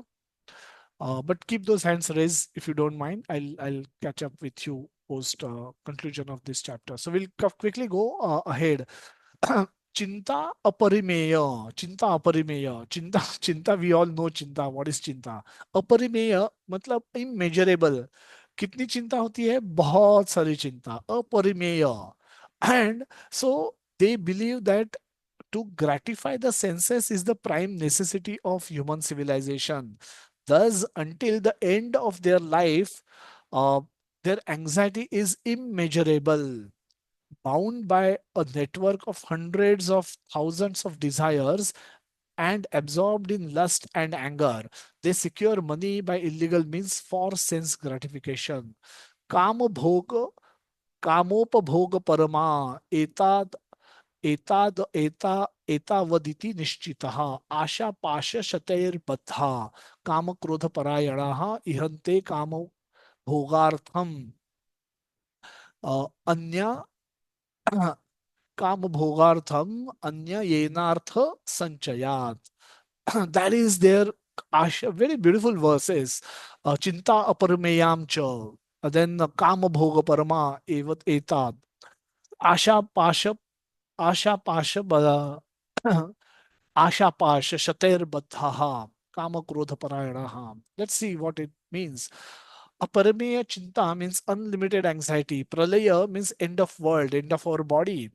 And ashraya of kama, upabhoga or parama, or taking shelter of sense gratification, considering it to be the supreme source of pleasure and a releaser from all problems. Asha pasha, bondage of unlimited desires. Desire, if fulfilled, leads to lobha or greed. Desire, if it is unfulfilled, leads to krodha or anger. So beautiful poem that that comes, that mind filled with unlimited desires, heart filled with fears, eyes are filled with tears, and we say cheers. So taking shelter of sense gratification instead of taking shelter of Krishna, this is the state of today's world. Considering their philosophy is sense gratification to be the supreme and the only source of happiness and releaser or reliever from all problems. This is question we will not discuss. Can take this as a homework. How we become peaceful by following Krishna consciousness, or other way around, other way of looking at it is those who are not in Krishna consciousness, why they are always filled with anxiety and why they are always agitated. You can take this as a homework, or after the class you can send me answers to this, what you think. Send through text messages or voice message. it both are fine, but do send it. I'll be happy to take a understand your understanding of this. How this is where we relate what we are learning in Bhagavad Gita with our real life, and all of us should spend some time doing that. That makes sense. That's taking stock of what our learnings are. So the demoniac accept that the enjoyment of sense is the ultimate goal of life, and his this concept they maintain until death. They do not believe in life after death. They do not believe that one takes different type of body according to one's karma or activities in this world. Their plans for life are never finished, and they go on preparing plan after plan, all of which are never finished.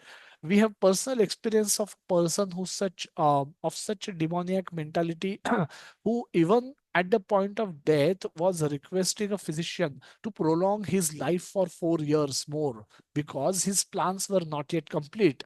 Such foolish people do not know that physician cannot prolong life even for a moment. This again, we've come across many such instances where at the time of death, people become very agitated. They think they're dying too early, and that's what everyone thinks. But especially they said, if at all I get 2 more year, 1 more year, 5 more years, I could achieve this, and then probably I'm ready to die. That Prabhupada said that's not going to happen, because even if they were to get those extra 4 years, hypothetically, by then in those 4 years they would have produced more desires and more plans, and then this is unsatiated lust that will keep they keep them bound, and they will practically never be ready to die. But Prabha says a physician cannot prolong life even for a moment. A doctor cannot give life. Doctor can just give medicine and pray that the medicine will work, and with Krishna's sanction, the patient will get cure. A physician, a doctor can only do this much. uh, to the same patients or couple of patients, he may give medicine and the patient may get cured because that's sanctioned by Krishna. And to another patient, they give the same medicine and the patient may lose, patient may give up his body. That's sanctioned by Krishna. So doctor neither cures nor kills. He's only instrument. He does what he can do his best. He has to do according to him. He has to do his best service and then leave it to Krishna to give the result to the patient. So when the notice is there, there is no consideration of man's desire. The laws of nature do not allow a second beyond what is destined to enjoy. The demoniac person who has no faith in God or the super soul within himself perform all kind of sinful activities simply for sense gratification. He does not know that there is a witness sitting within heart. The super soul is observing the activities of the individual soul. As it is stated in the Upanishad, there are two birds sitting on the one tree. One is acting and or enjoying or suffering the fruits of branches, and the other is witnessing. The one who is demoniac has no knowledge of Vedic scripture nor has any faith. Therefore, he feels free to do anything for sense enjoyment, regardless of the consequences. Another beautiful set of verses. We'll go directly to the. This is one where it says that Ishwaro ham bhogi siddho ham balvan sukhi. So, very important part. Um, the demoniac persons think, so much wealth do I have today and I will make more according to my schemes. So much is mine now and it will increase in future more and more.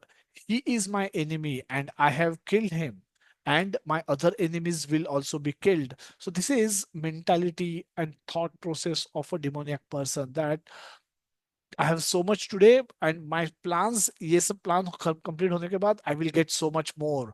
I have killed my enemy. I'll kill other enemies also. I'm as good as God. I am almost God. I am God. Ishwaraham aham bhogi. I am the Lord of everything. I am the enjoyer. I am perfect, powerful, happy. I am the richest. I am surrounded by aristocratic relatives. There is none so powerful. I am number one. Like, I'm as happy. No, there is none as happy as I am. I shall perform sacrifices. Now I shall give some charity, and thus I shall rejoice. In this way, such persons are deluded by ignorance. 16th verse. Aneka chitta vibhranta moha jala samavruta.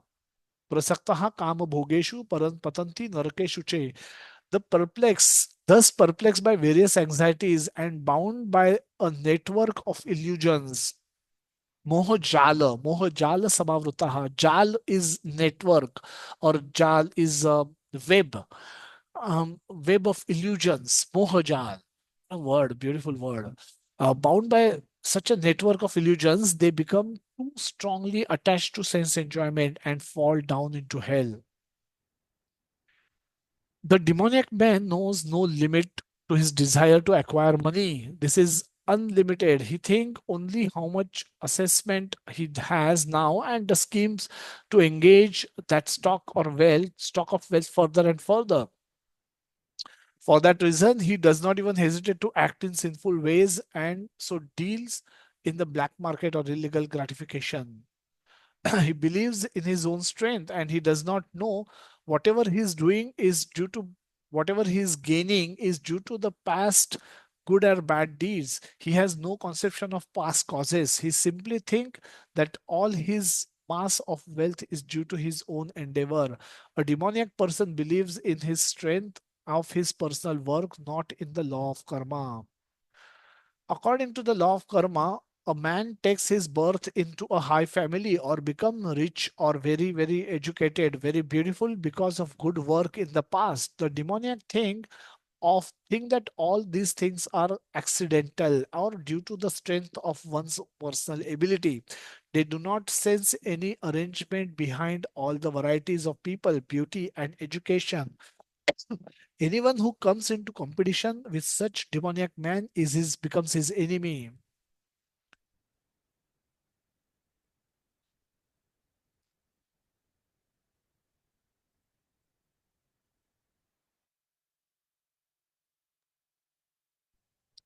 The self-complacent and always impatient, deluded by wealth and false prestige, they sometimes proudly perform sacrifice in for namesake only without following any rules and regulations. Bewildered by false ego, 18th verse, strength, pride, lust, and anger, the demons become envious of the Supreme Lord, who is situated in their own body and in the bodies of others, and blaspheme against the real religion. Those who are envious and mischievous, who are the lowest amongst man, I perpetually cast them into ocean of material existence, into various demoniac species of life. This is the risk of living life in a demoniac way. We do not become eligible to receive Krishna's mercy. Rather, become vic- we become victim of Krishna's. We become subject to Krishna's. Uh, Krishna says here that I perpetually cast them into the ocean of material existence, into various demoniac species of life. It's not that he has a vendetta against these people, not that he enjoy their suffering, but these people are not ready to correct their mentality and keep indulging into nonsense activities, and because of which Krishna says I have to keep delivering them their bad results. They are only producing bad results, and that's for they are continuously suffering birth after birth, and I cast them into various demoniac species of life. So the law is operated by Krishna. Law is designed by Krishna.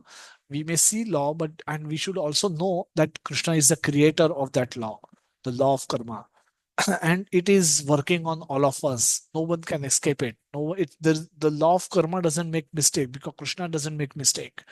20th verse, attaining repeated birth amongst the species of demoniac life, O son of Kunti, such persons can never approach me. Gradually, they sink down in the most abominable type of existence. What a failure that person is. If you are in a human body and if you degrade to animal body, um, what a wasted opportunity. In human body you have an opportunity to go to Krishna.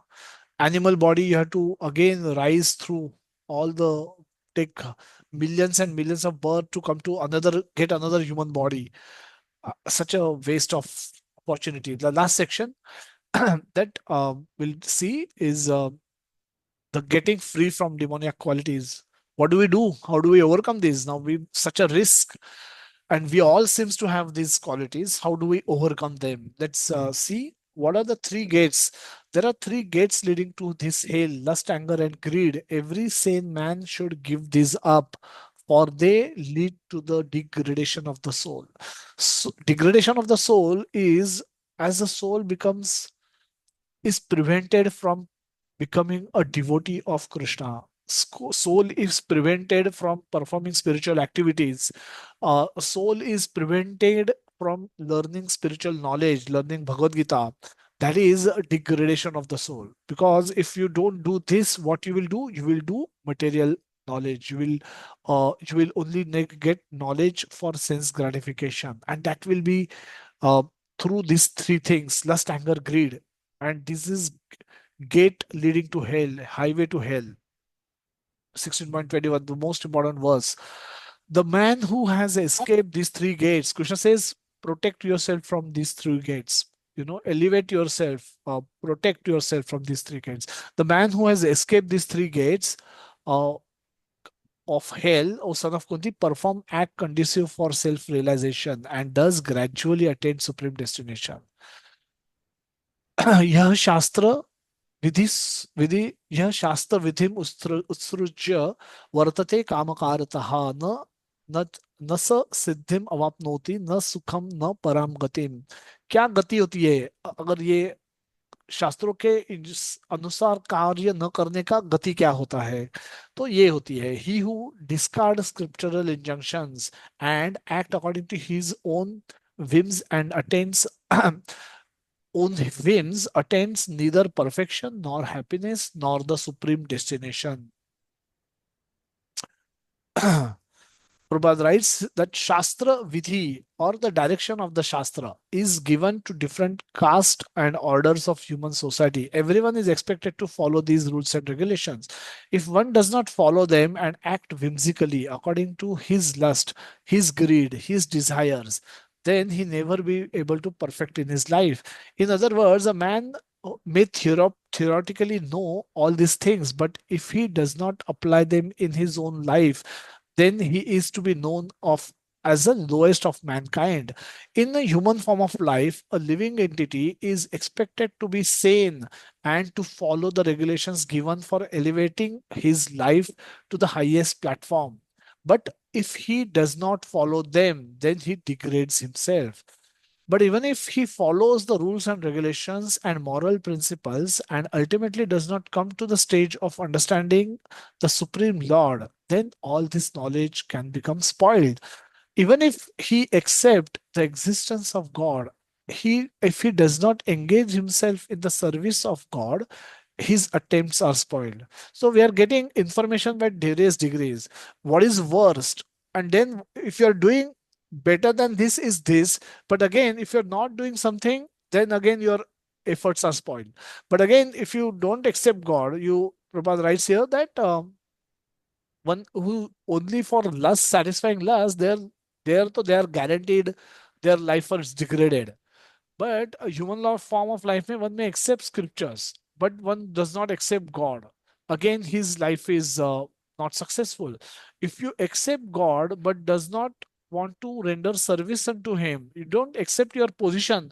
There is God, there is me. You enjoy, I will enjoy. If that is your mentality, again there is problem, because then again your efforts will be spoiled. Because a hand cannot eat rasgulla, has to feed it to the mouth and ultimately supply it to the stomach, so that hand get nourishment from that hand. If as long as hand keep thinking that okay, I know there is a stomach and I'm hand, and let me try and enjoy myself all on my own, it will never be happy, it will never be satisfied. Similarly, a hand has to serve the stomach. Similarly, we have to serve the Supreme Lord, and that's why from that service only we get nourishment. So, therefore, one should gradually raise himself to the platform of Krishna consciousness and devotional service. Krishna consciousness and devotional service both. So, knowledge and actual service, actual sadhana, actual seva, दोनों चीजें होनी चाहिए. Knowledge है सेवा नहीं है, problem है। सेवा है नॉलेज नहीं है, फिर भी प्रॉब्लम है। सो नॉलेज होना चाहिए एंड सेवा होनी चाहिए। It is then and there that he can attain the highest perfection stage, not otherwise. Last verse, tasmat shastram pramanam te karya akarya vyavasthito ज्ञात्वा शास्त्र विधानोक्तम कर्मम कर्तुम अर्हसि. One should therefore understand what is duty and what is not duty by the regulations of the scriptures. Karya, akarya, what is karya, what should be done, and akarya, what should not be done. व्यवस्थितो, ये ठीक से समझ ले कैस क्या basis पे. शास्त्र प्रमाण, not मेरा प्रमाण. If I were to speak from my knowledge, my life experience, you should not attend this class because I will be subjected to those four defects. But when I speak from Bhagavad Gita alone, I'm speaking perfect knowledge because this knowledge is given by Krishna who is perfect. And therefore, what he is spoken is perfect. And therefore, Bhagavad Gita is relevant for all of us. Bhagavad Gita work. The instructions of Bhagavad Gita, when they are applied and followed by anybody, it has worked on everyone. It has worked on Japanese people, American people, European people, Australian people, people in New Zealand, people in Africa, people in India, everyone. Whoever has followed these instructions sincerely has benefited. Their their demoniac tendencies have gone away. Their superior, their godly tendencies, Brahminical tendencies have got restored. They feel peaceful, they feel happy, they feel divine, and then they are able to serve Krishna in that mood. And we see hundreds and thousands of examples of these people. We'll quickly look at this. We'll probably take 5 more minutes and then we'll go to the question answer. Or I'll probably, we can just leave this because this is a longish purport. Uh, let's go. You can read this. I'll circulate as part of the slide. I can read this purport at on your own. This entire purport is very beautiful. So let's understand, let's summarize what we have studied in this divine and demoniac natures chapter. So we spoke about what is the purpose of human life. Human life, purpose of human life is to know our real identity. Know that we are spiritual sparks. We are not this body, we are spirit soul. This is the first lesson that all of us have got. And this itself is so much revealing. All this while I was thinking I am a body. I am Maharashtrian body. I am Maharashtra body born in. I have this first name. I have this last name. I am educated. I am uneducated. I am good looking. I am bad looking. I am Indian. I am Pakistani. I like cricket. I like to this do this. I like this. All this reference is with reference to body. But as a soul, I'm not aware. I had no awareness of the soul. I'm being soul. So knowing that your body, you're not this body, your spirit soul itself is the first revelation. That's not sufficient. I am, as a soul, I am eternal, but I am this body. I am forced to accept death. I am forced to witness death of the body, and I'm so attached to the body. When this body dies, I feel as if I am only dying, and that's why I witness a lot of pain. So so how do we, so this is not a complete knowledge, this is not a complete solution. So we should also know that there is a supreme soul, there is a supreme personality of Godhead, Ishvara. There is a soul, Jiva and Ishvara, and we have a relationship. Not that Ishvara is a standalone concept and I am a standalone concept. We have no connection. No, we have a relationship. Science of relationship. The fourth chapter, third verse, Krishna says, this is, Bhagavad Gita is nothing but a science of relationship with the Supreme.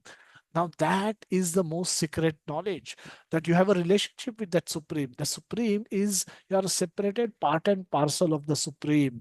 And when you stop competing with that Supreme, when you become submissive to that Supreme, you become peaceful and happy.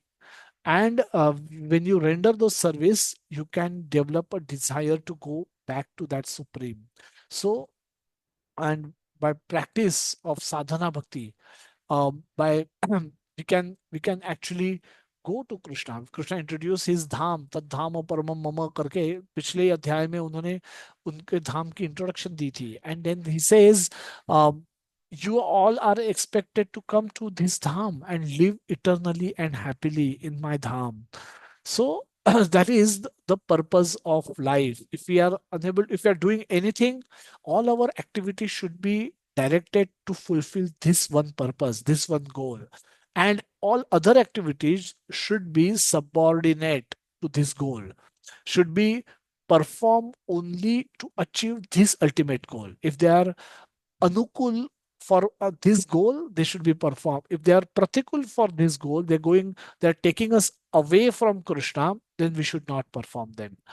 So, to summarize, people with demoniac mentality act whimsically, justify it, but they have horrible consequences as their spiritual path becomes very difficult. Krishna spoke in those two verses that I cast them in perpetually in the material world and different species of life, and their path coming back to me becomes very, very difficult.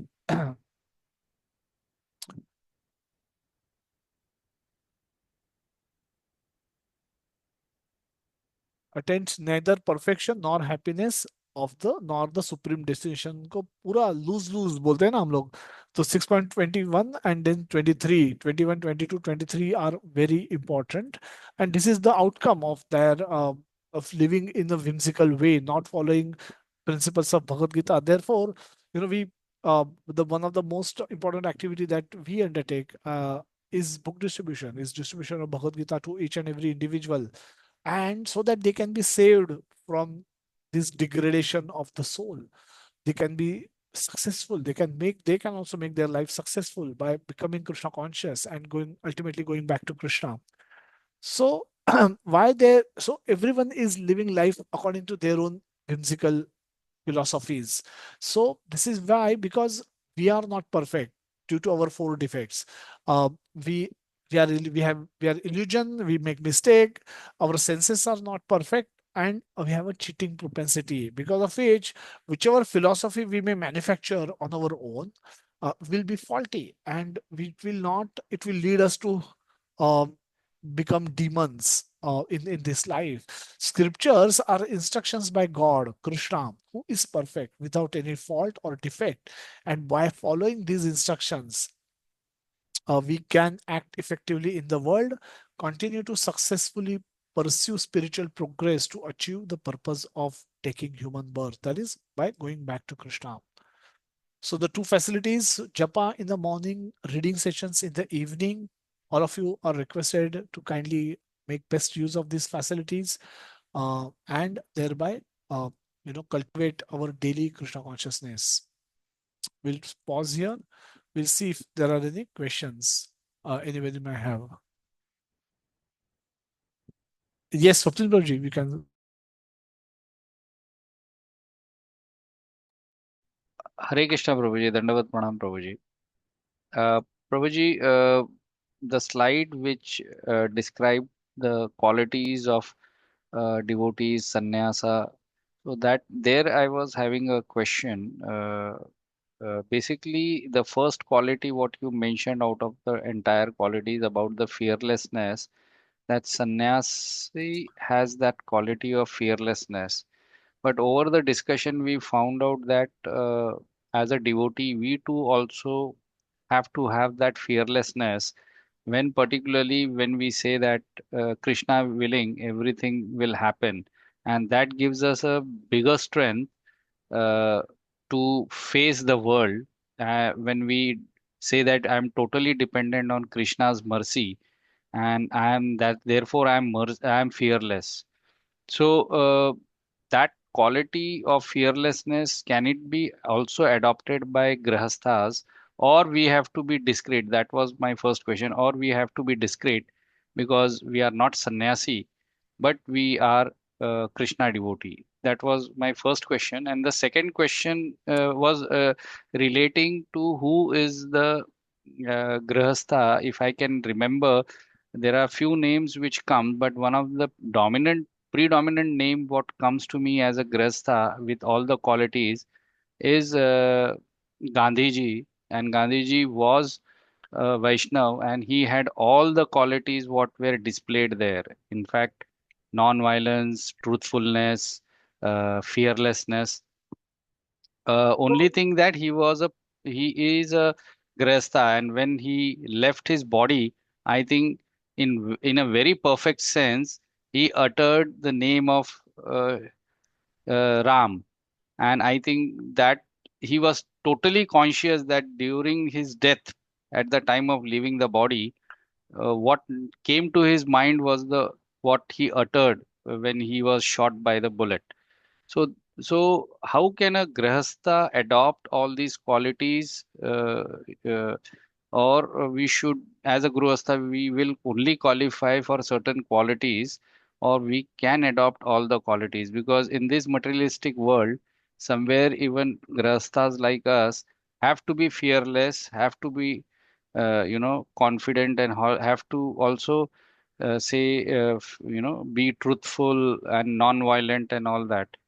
uh, Prabhuji, just guide us on that slide. That is very, very good slide, and it is, it is giving us uh, a kick to our consciousness, how we should behave. Hare Krishna, Prabhuji. Hare Dandavat Krishna, pranam. Dandavat Pranam, Guruji. Thank you so much for this question. And yes, these are divine qualities, and all of us should make a reference check. Do I have this, or how can I cultivate this? And whatever we have, little bit, we can how we can increase these qualities. The beginning of that discussion, only we said that all these qualities are meant for everyone. It's not there are not walls in between that this have they are for them. Like brahmachari should study, but as a grahastha also we are studying Bhagavad Gita. Now we have gone past that age when we are not more brahmacharis. We are entered marriage life. We have children. We have householders, and but whatever age, whatever stage of our life we came to Krishna consciousness, we got to know about Krishna consciousness. Now we are starting to study. So, does it mean that one has to study is only brahmacharya? No, brahmacharya is the ashram that is highlighted is where we the Prabhupada has given the has emphasized that they should be definitely doing it. Doesn't mean that others should not do it. So you rightly pointed out that fearlessness, a sannyasi should act fearlessly. He should not be accumulating anything. But a grahastha by default will accumulate wealth. Will have bank balance. Will have because he's expected to maintain his family. He's expected to do charity out of that same bank balance. So he will he will not have that same fearlessness as a sannyasi will have. A sannyasi will actually not have. Our Maharaj in his will wrote that I have nothing. A grahastha will not be able to say that. I have nothing of my own. Everything is in name of ISKCON. And his only possessions were one Rolex watch which Prabhupada gifted him, which he also gave to somebody. His deities were his only possession. But apart from that, he had nothing. So a sannyasi can afford to say that. But a grahastha will obviously by default have things. And but yes, fearlessness, they can also cultivate, and they should also cultivate. Similarly, adhyayan, study, should be cultivated by everyone. It's not it's good that whatever age we came to Krishna consciousness, we should start studying. Without studying, how will we understand the scriptural instructions? How will we understand what are we supposed to कार्य अकार्य व्यवस्थित हो ये हमको भी हमें भी कैसे पता चलेगा कि what should be done, what should not be done? So we also need to study. So that is so all the qualities need to be cultivated by all the people, whoever whichever ashram you may belong to. However, there will be uh, emphasis, there will always be emphasis that in brahmacharya stage you should be not you should study with wholehearted focus. Currently we are studying from Sunday to Sunday. We may be reading Bhagavad Gita for 5-10 minutes at night before sleeping, or we may be reading Bhagavatam, reading Krishna book, whatever we may read for 1 hour in our busy schedule. Whatever time we find, we may read.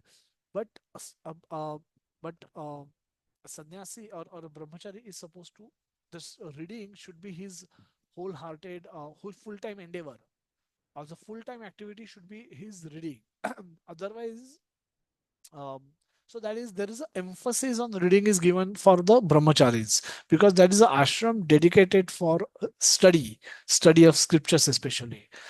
So that is how we can understand that all qualities are meant to be cultivated by everyone, but there is always a predominance given, some importance given in one particular ashram. It is significant, is highlighted. So that's all. So we can all cultivate all the qualities. uh, I don't know whether it covers both the questions or. Yes, Prabhuji, it covers both the question. Only thing is having respect for and first name that comes into your Oh, mind, yes, Gandhiji is Gandhiji. Yeah. another example that you gave, and yes, that's correct. Uh, Gandhiji, when he was going to go to abroad for study, his mother was very worried, and we hear that from she was worried because she said the Angla Desh, Paschatya Desh will have all kind of the meat eating happens there. Uh, Meat eating, alcohol drinking, everything happens there in such a large scale. How will you be able to protect yourself? And then he says, I have studied Ram. I have studied Rama and I will not be affected. I'll not get affected. I'll pray to Lord Ram. I'll every day I'll pray to Ram that I'll not get affected by the influence of material energy in the Paschatya Desh, and I will focus on my study. So he went in the student phase and he maintained his vows of vegetarian eating or Vaishnava vows, that whatever he was following. So we see that by his example alone that it is done, and so grahasthas can also be will be able to cultivate a lot of these qualities to different degrees. That is also, we can say that fearlessness for a grahastha will be they will also say that Krishna willing, and they may also have that mood that actually Krishna willing it will happen. Vikas Prabhuji every day says Krishna willing we will meet tomorrow, and that's true. Many of us actually may not meet tomorrow. We may give up our bodies in this night itself, this moment itself. So it's completely upon Krishna. It's completely depends on Krishna's will. So Krishna willing, devotees say that, devotee believe that, and that's fearlessness. So, but for sannyasis, it has to be 100%. Maybe amongst grahasthas, it could be 50-60%. But if they can also increase it, nothing wrong in that. Okay. So thank you so much, Raji. We'll move to Harish Prabhuji. Harish Prabhuji, I think you have hand raised, and then Vaishnavi Mataji. Hare Krishna Prabhuji, thank you so much for excellent session. Actually, it is one of the most important chapter, I would say. My only submission was, I mean, if you see the world population, I think probably our Hindu culture or Hindu population will be not even 15%, and Christians and majority Christians, and then Muslim will be say 40, 50%, and their granthas are basically different, Bible and then Quran, and we are following Bhagavad Gita. So, as such, we are in minority as far as those two major religions are concerned. And the principles that are given in our Bhagavad Gita or our Vedas, basically they talk about rebirth, karma, then no animal killing, or you can say praying the Gau Mata, all these things. Probably none of these things are mentioned in, or they are not the principles of their religion. So I would rather say that it is not their demonic nature. It is basically they are following, or probably they are influenced by their own religion or their own Qurans and Bibles, that they resort to these kind of things. Now, like in our Bhagavad Gita, we are talking of against the lust and the sex and everything. But in Quran and other things, these things are totally projected in a different way. How we treat the woman in our culture or in our religion is different than in different religions. So my submission is, we may say that these are demonic qualities which we perceive from our own religions, religious books and all. But I mean, they are, I would not say they are wrong or right. They are following their own principles. So, I mean, how do we sort of, influence? Like you mentioned that Bhagavad Gita has influenced the people in Western countries, Japanese, but then to what extent? What is the percentage?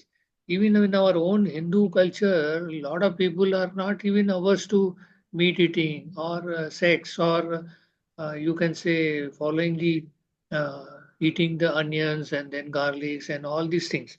So I mean, it's a bit of dichotomy, when we pass on a judgment on people justifying. Some people are influenced with their Western culture or other religions, but some of our own Hindu culture people are also not willing to accept this. So how do we look at it, this kind of a scenario? Hare Krishna, Prabhuji. Thank you so much for very nice question. so, so the instructions in other scriptures are not in consistency with Bhagavad Gita. That's the first thing. So that's not entirely true. um, for example, Prabhupada used to always say this that thou shalt not kill has been changed to thou shalt not murder for your convenience. So you can't cheat with God. Another problem with those scriptures are time, place, circumstances. The spiritual knowledge will be given according to the capacity of the receivers. Just like mathematics is taught in all standards, but the standard 3 mathematics, standard 7, standard 10, and PhD mathematics will all be different. In one sense, they are all mathematics, but what is taught in 10th standard is not taught to third standard student because there is a progression that happens. So even if a scripture is now, he may not say, should not say that if you reject, if you look at it from that point of view, we can understand that what was told was what was necessary and what could have been understood and followed by the people of that era at that point of time. So what is taught to a person in third standard or seventh standard is according to their capacity. It's not in totality. If one mistakenly assumes this knowledge itself to be given in totality, then they will have no vision to see beyond this. And that's where the problem will lie. So the what is taught in third and seventh standard will prepare ultimately the student to face the same mathematics in how of a different complexity in the 10th standard, and the same 10th standard student will eventually become a PhD student. so so if you see the progression point of view, we can understand that it has been given in the place and time in at around a time when it has been given according to how people could have understood it and could have followed it at the bare minimum level. So it is given as per their capacity, not in totality. Having said this, we've seen evidences where people, those who are open, um, and those who are open to ask questions, can is there anything better available than this? So why this is knowledge is superior to other, because it is evidential. It provides uh, evidential knowledge with evidence on the for example, the transmigration of soul from one body to another. Now, this is something which could be established. This has been actually established by scientists alone. That the soul has actually something has moved. They may not name it as soul or spiritual spark, but they say that something has come from previous birth to this birth. This body from the previous life. Now, this child is demonstrating things or saying things which he could not have heard, could not have known, could not have learned by any other means other than his previous life.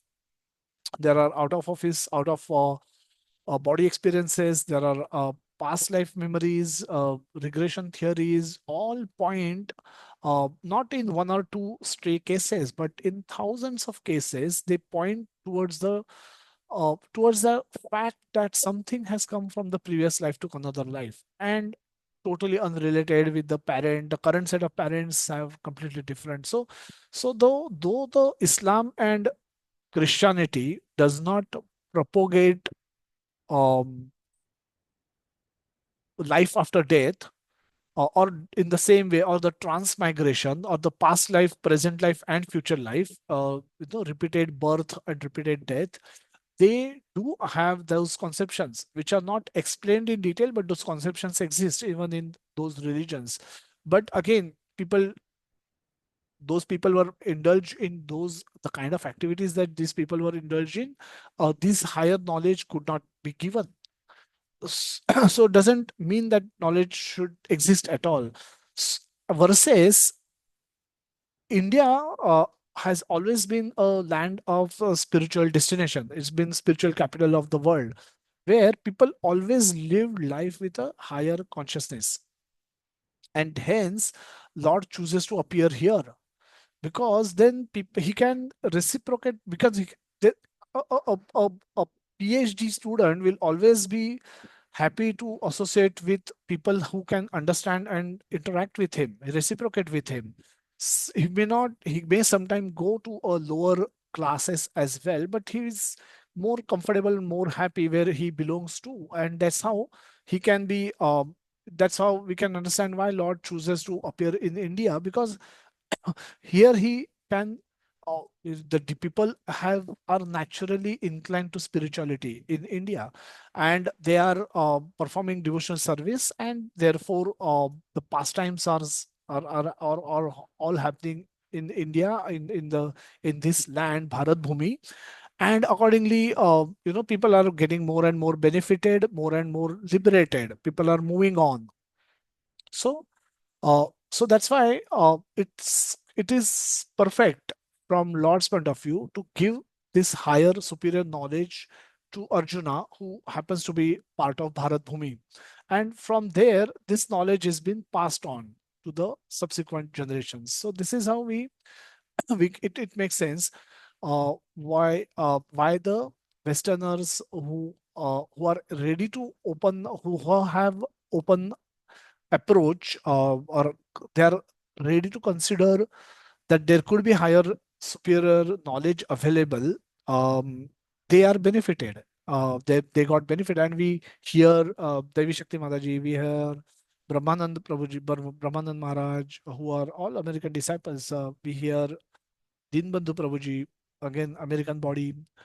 So many Vaishnavas, so many wonderful devotees of Lord Srila Prabhupada, disciples of Srila Prabhupada. Now they didn't give up their religion, but they gave up their religion because they found something far more superior, far more which is far more richer in knowledge and content. And so they do not they they are not averse to the Christianity. They said this something higher, better available. Why don't you accept this as well? And they are preaching in the Western world. They are preaching in America. What percentage people are um, coming to the Krishna consciousness, that can be a point of debate. We should endeavor more to bring more Indians to Krishna consciousness first, before we starting to think that how we can bring Americans and Russians to Krishna consciousness. But either way, the British. This is where the influence of Britishers is or Westerners is still very heavy on our mind. Muslims came to India, they broke deities, but Britishers came to India and they broke our faith in the scriptures alone. So that faith is still not been able to regain. We still believe that if we unless we act like, dress like them, act like them, eat like them, drink like them, we will not be progressive enough. To be progressive is to follow them. That mindset is not changing. And uh, yes, I mean the comforts that they brought were definitely more, but that didn't change the reality that those it can make my life comfortable in jail, but my objective should be to get out of my jail. Correct. And Yeah. that knowledge, they unfortunately didn't had much. So if you're able to, by following strict Christianity, if you're able to cultivate loving service attitude towards God, um, that's perfect. That's all right. But what we have seen in repeated interactions with or repeatedly when we hear Radhanath Maharaj or Indradumna Maharaj, those who are preaching in Western world, even they are saying that it's not, it's very difficult, because even the Christianity as it is presented today is very has been changed a lot. As gave example of thou shall not murder is been replaced by thou shall not kill, because it does not suit their desire to eat meat. So, Prabhupada, somebody used to say that Jesus Christ also uh, ate meat. Prabhupada used to say he can eat the whole world. Will you eat? So he can eat poison and he can still survive. He was man on a mission, but Right. to so we can't copy, and then we can say that you know uh, and that too a brushta copy, because it's not proper copy also. A lot of people in India drink alcohol or chilim, they smoke, they're Yeah. saying considering themselves to be the followers of Lord Shiva, and that's not true. I mean, so there will always be divergence, and people have modified their as per according to their what suits their inclination and desires. So they present concocted or or misleading philosophy to justify their own actions, but that doesn't change the reality. The fact remains, and then that's also true that whoever has accepted Bhagavad Gita has practiced chanting of holy name, they've been purified, and there are hundreds and thousands of those also examples. Yeah. Sure. So in net we can say that that it can be possible to cultivate the same loving service attitude towards God by following Christianity and Islam as well. But given the current nature, the way it is practiced, the way it is propagated, it's unlikely to happen. Yeah. But by following Bhagavad Gita instructions, it is more likely to happen. Right. I think you have answered in a very correct way, because it's the level of understanding and maturity of the religion, or I would say the kind of uh, what we see in our Bhagavad Gita, and what is the kind of, even the ISKCON temples in Bangladesh is being considered as a terrorist organization.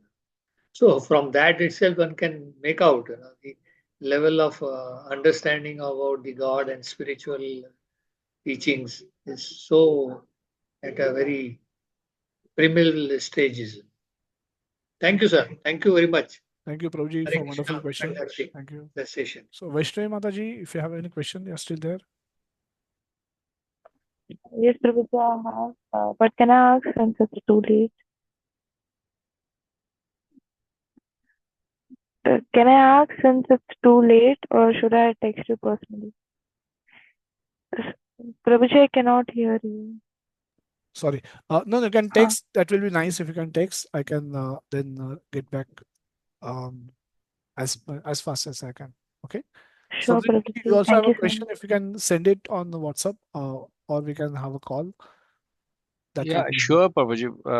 But my question was not on a personal front, and that's why I thought like I'll raise my hand. But nevertheless, yeah. It's next almost session, 1:30, yeah, 1:36. So let's I think correct. conclude call. Yeah, Don't want to keep Prabhuji, others just I waiting. will put up my question when probably it can be thought over, and then in the next session when we have enough time can be taken up. My question is basically when we talk about processes and natural processes and artificial processes, so how does our Shastra explains that? And uh, particularly when we talk about newborns, by right now you see that lot of individuals go for a test tube babies and all, which is totally scientific way of getting the babies, whereas natural processes is through the natural ways of having a biological baby. Both are biological baby, the process is different. But when we talk about very openly, when we talk lust comparing with the sex, and when we, so here, are we talking about sex as such, or we are talking about illegal sex, which is predominantly our principle, talking about illegal relationship or illegal sex? Because I came across the explanation about lust and sex.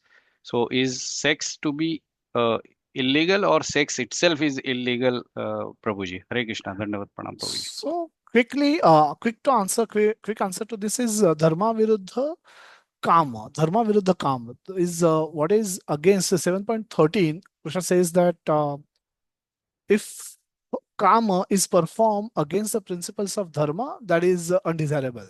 Um, so if it is performed according to dharma, so Krishna says, I am that. So karma should be according to the dharma. Dharma is uh, when you perform when you are in a relationship, husband and wife relationship. So so the living entity is a predominant desire to which has brought us in this world is a sexual desire, is a attraction towards the opposite sex. So that's why grahasthas are allowed to get married and have a relationship with other with females, and that will lead to progeny, and that is permitted, permitted. The this relationship outside marriage, the sexual relationship outside marriage is where Krishna says objects, and he says that are not permitted. What we see today is sexualization, means the whole life is meant for sex enjoyment. The that is becomes that people has made this is the goal of their life. Now that is taking it to a completely different level of wrong. We don't live life for the purpose of the sole goal of our life is not to have sex, or women need not be presented only as a sex object. So that is what has happened today. If you see the cover pages, the magazines, the dressing of our stars, uh, this is what is being promoted, which is wrong, which is where everyone feel pressurized to look good because they want to be presented as an object. Now, this is where the lust, anger, greed will lead are the because if you perform all your activities, the goal of all your activities is to look good and look attractive for my opposite sex, then your all your efforts are misdirected in a way that will not produce any good outcome. And so your life is not meant for that. That is where Krishna is bringing this focus repeatedly by saying that curb lust. Now we also spoke about lust not being just physical connection. Lust can be for honor, lust can be for respect, lust can be for there is a subtle form of lust also. So even those अपमान होना, है ना, अपमानित कोई मेरा अपमान करे तो मैं, है ना, I cannot tolerate. So that is also lust for respect. मैं respect नहीं मिला तो मैं अपमानित हो गया. अपमान is also people are born alive. People जीते जी मर जाते हैं लोग अपमानित होने से.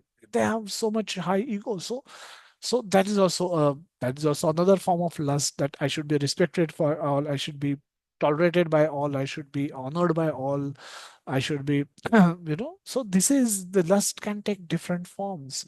So um that is brief answer. But and about the test tube baby, the bija is Krishna says aham bija pradapita. Original seed giving father is Krishna. And beach, the potency, every beach does not have potency. So if you have a field, and if you throw beach, if you sow seeds, not every seed will produce a tree. Similarly, not every beach has a potency. That potency in a beach also comes from Krishna. So that is scientific, but it is Krishna still has unfortunately role to play in it. That potency, he is to still give the potency to fructify in that bija, in that seed, which ultimately can can become a baby. So that the potency of fructifying has not been manufactured by scientists in laboratory. The union can be arranged, but if beach does not have potency, science can't do anything. That potency comes from Krishna. So that's what Bhagavad Gita explains, and that's what we see in reality also. So that's a short answer, but Yes, yes, we Prabhuji. can Thank you discuss very this much. later. Yeah. Although we have a lot of science progresses happening, where it may not be totally conducive, wherein when we talk about potency and we see that the person can still claim as a father through surrogative method or through scientific method or test tube babies and all that. We have seen a lot of progress. I don't know whether our Shastra, our Dharma allows all that, but we could see a lot of examples in the society happening that way. Thank you very much, Prabhuji. I mean, I So thank you very much for that. Yeah. Shastras were much more progressive than what we think. Y- That's Yeah. why even the sons of Kunti are considered to be legal, Yeah. because Sort of in a test tube babies only, right? no, 100. Yeah. something like that you can say, but there were different means of conceiving babies that were available. Now we say that this was the only method available, that physical intercourse could only be the one of the method, but Shastra permitted. Therefore, even Duryodhan never questioned the Hmm. legality of the legality of his Siblings. siblings, but they were only questioning that I'm elder, I should have the kingdom. So the Right. debate was never on the legality of the children. The debate was always I am elder, I should get it. That's all. So even Shastra, even in those times, permitted the babies could be we could have children through different means. So Shastra were far more progressive than what we think. Okay, so let's I think conclude today. Thank you Hare everyone Krishna, for Prabhuji. Dandavat staying back Pranam. for Thank so you very long. much. We'll continue with the 17th chapter, which has far more interesting things than what we think. Please do join next Sunday, and we'll take forward our discussion and conclude it with the 18th chapter on the Sunday later. Hare Krishna. Thank you everyone for joining. Jagannath Baldev Subhadra माई की जय, शील प्रभुपाद की जय, निताई गौर प्रेमानंदे, हरि बोल हरि बोल हरि हरि बोल। हरे कृष्णा। हरे Hare Krishna Krishna. Prabhupada. Thank Hare you very Krishna. much, Thank you, Prabhuji. Prabhuji. Dandavat Dandavat Pranam, Pranam. Prabhuji. Thank you, Prabhuji. Hare Krishna Prabhuji, Danupram, Hare Krishna. Thank you, Prabhuji. Hare Hare Krishna, Krishna, Dandavat Pranam. Prabhuji. Hare Krishna. Then just avoid Hare Krishna, Prabhuji. Hare Krishna Prabhuji, Dhanvat Pranam.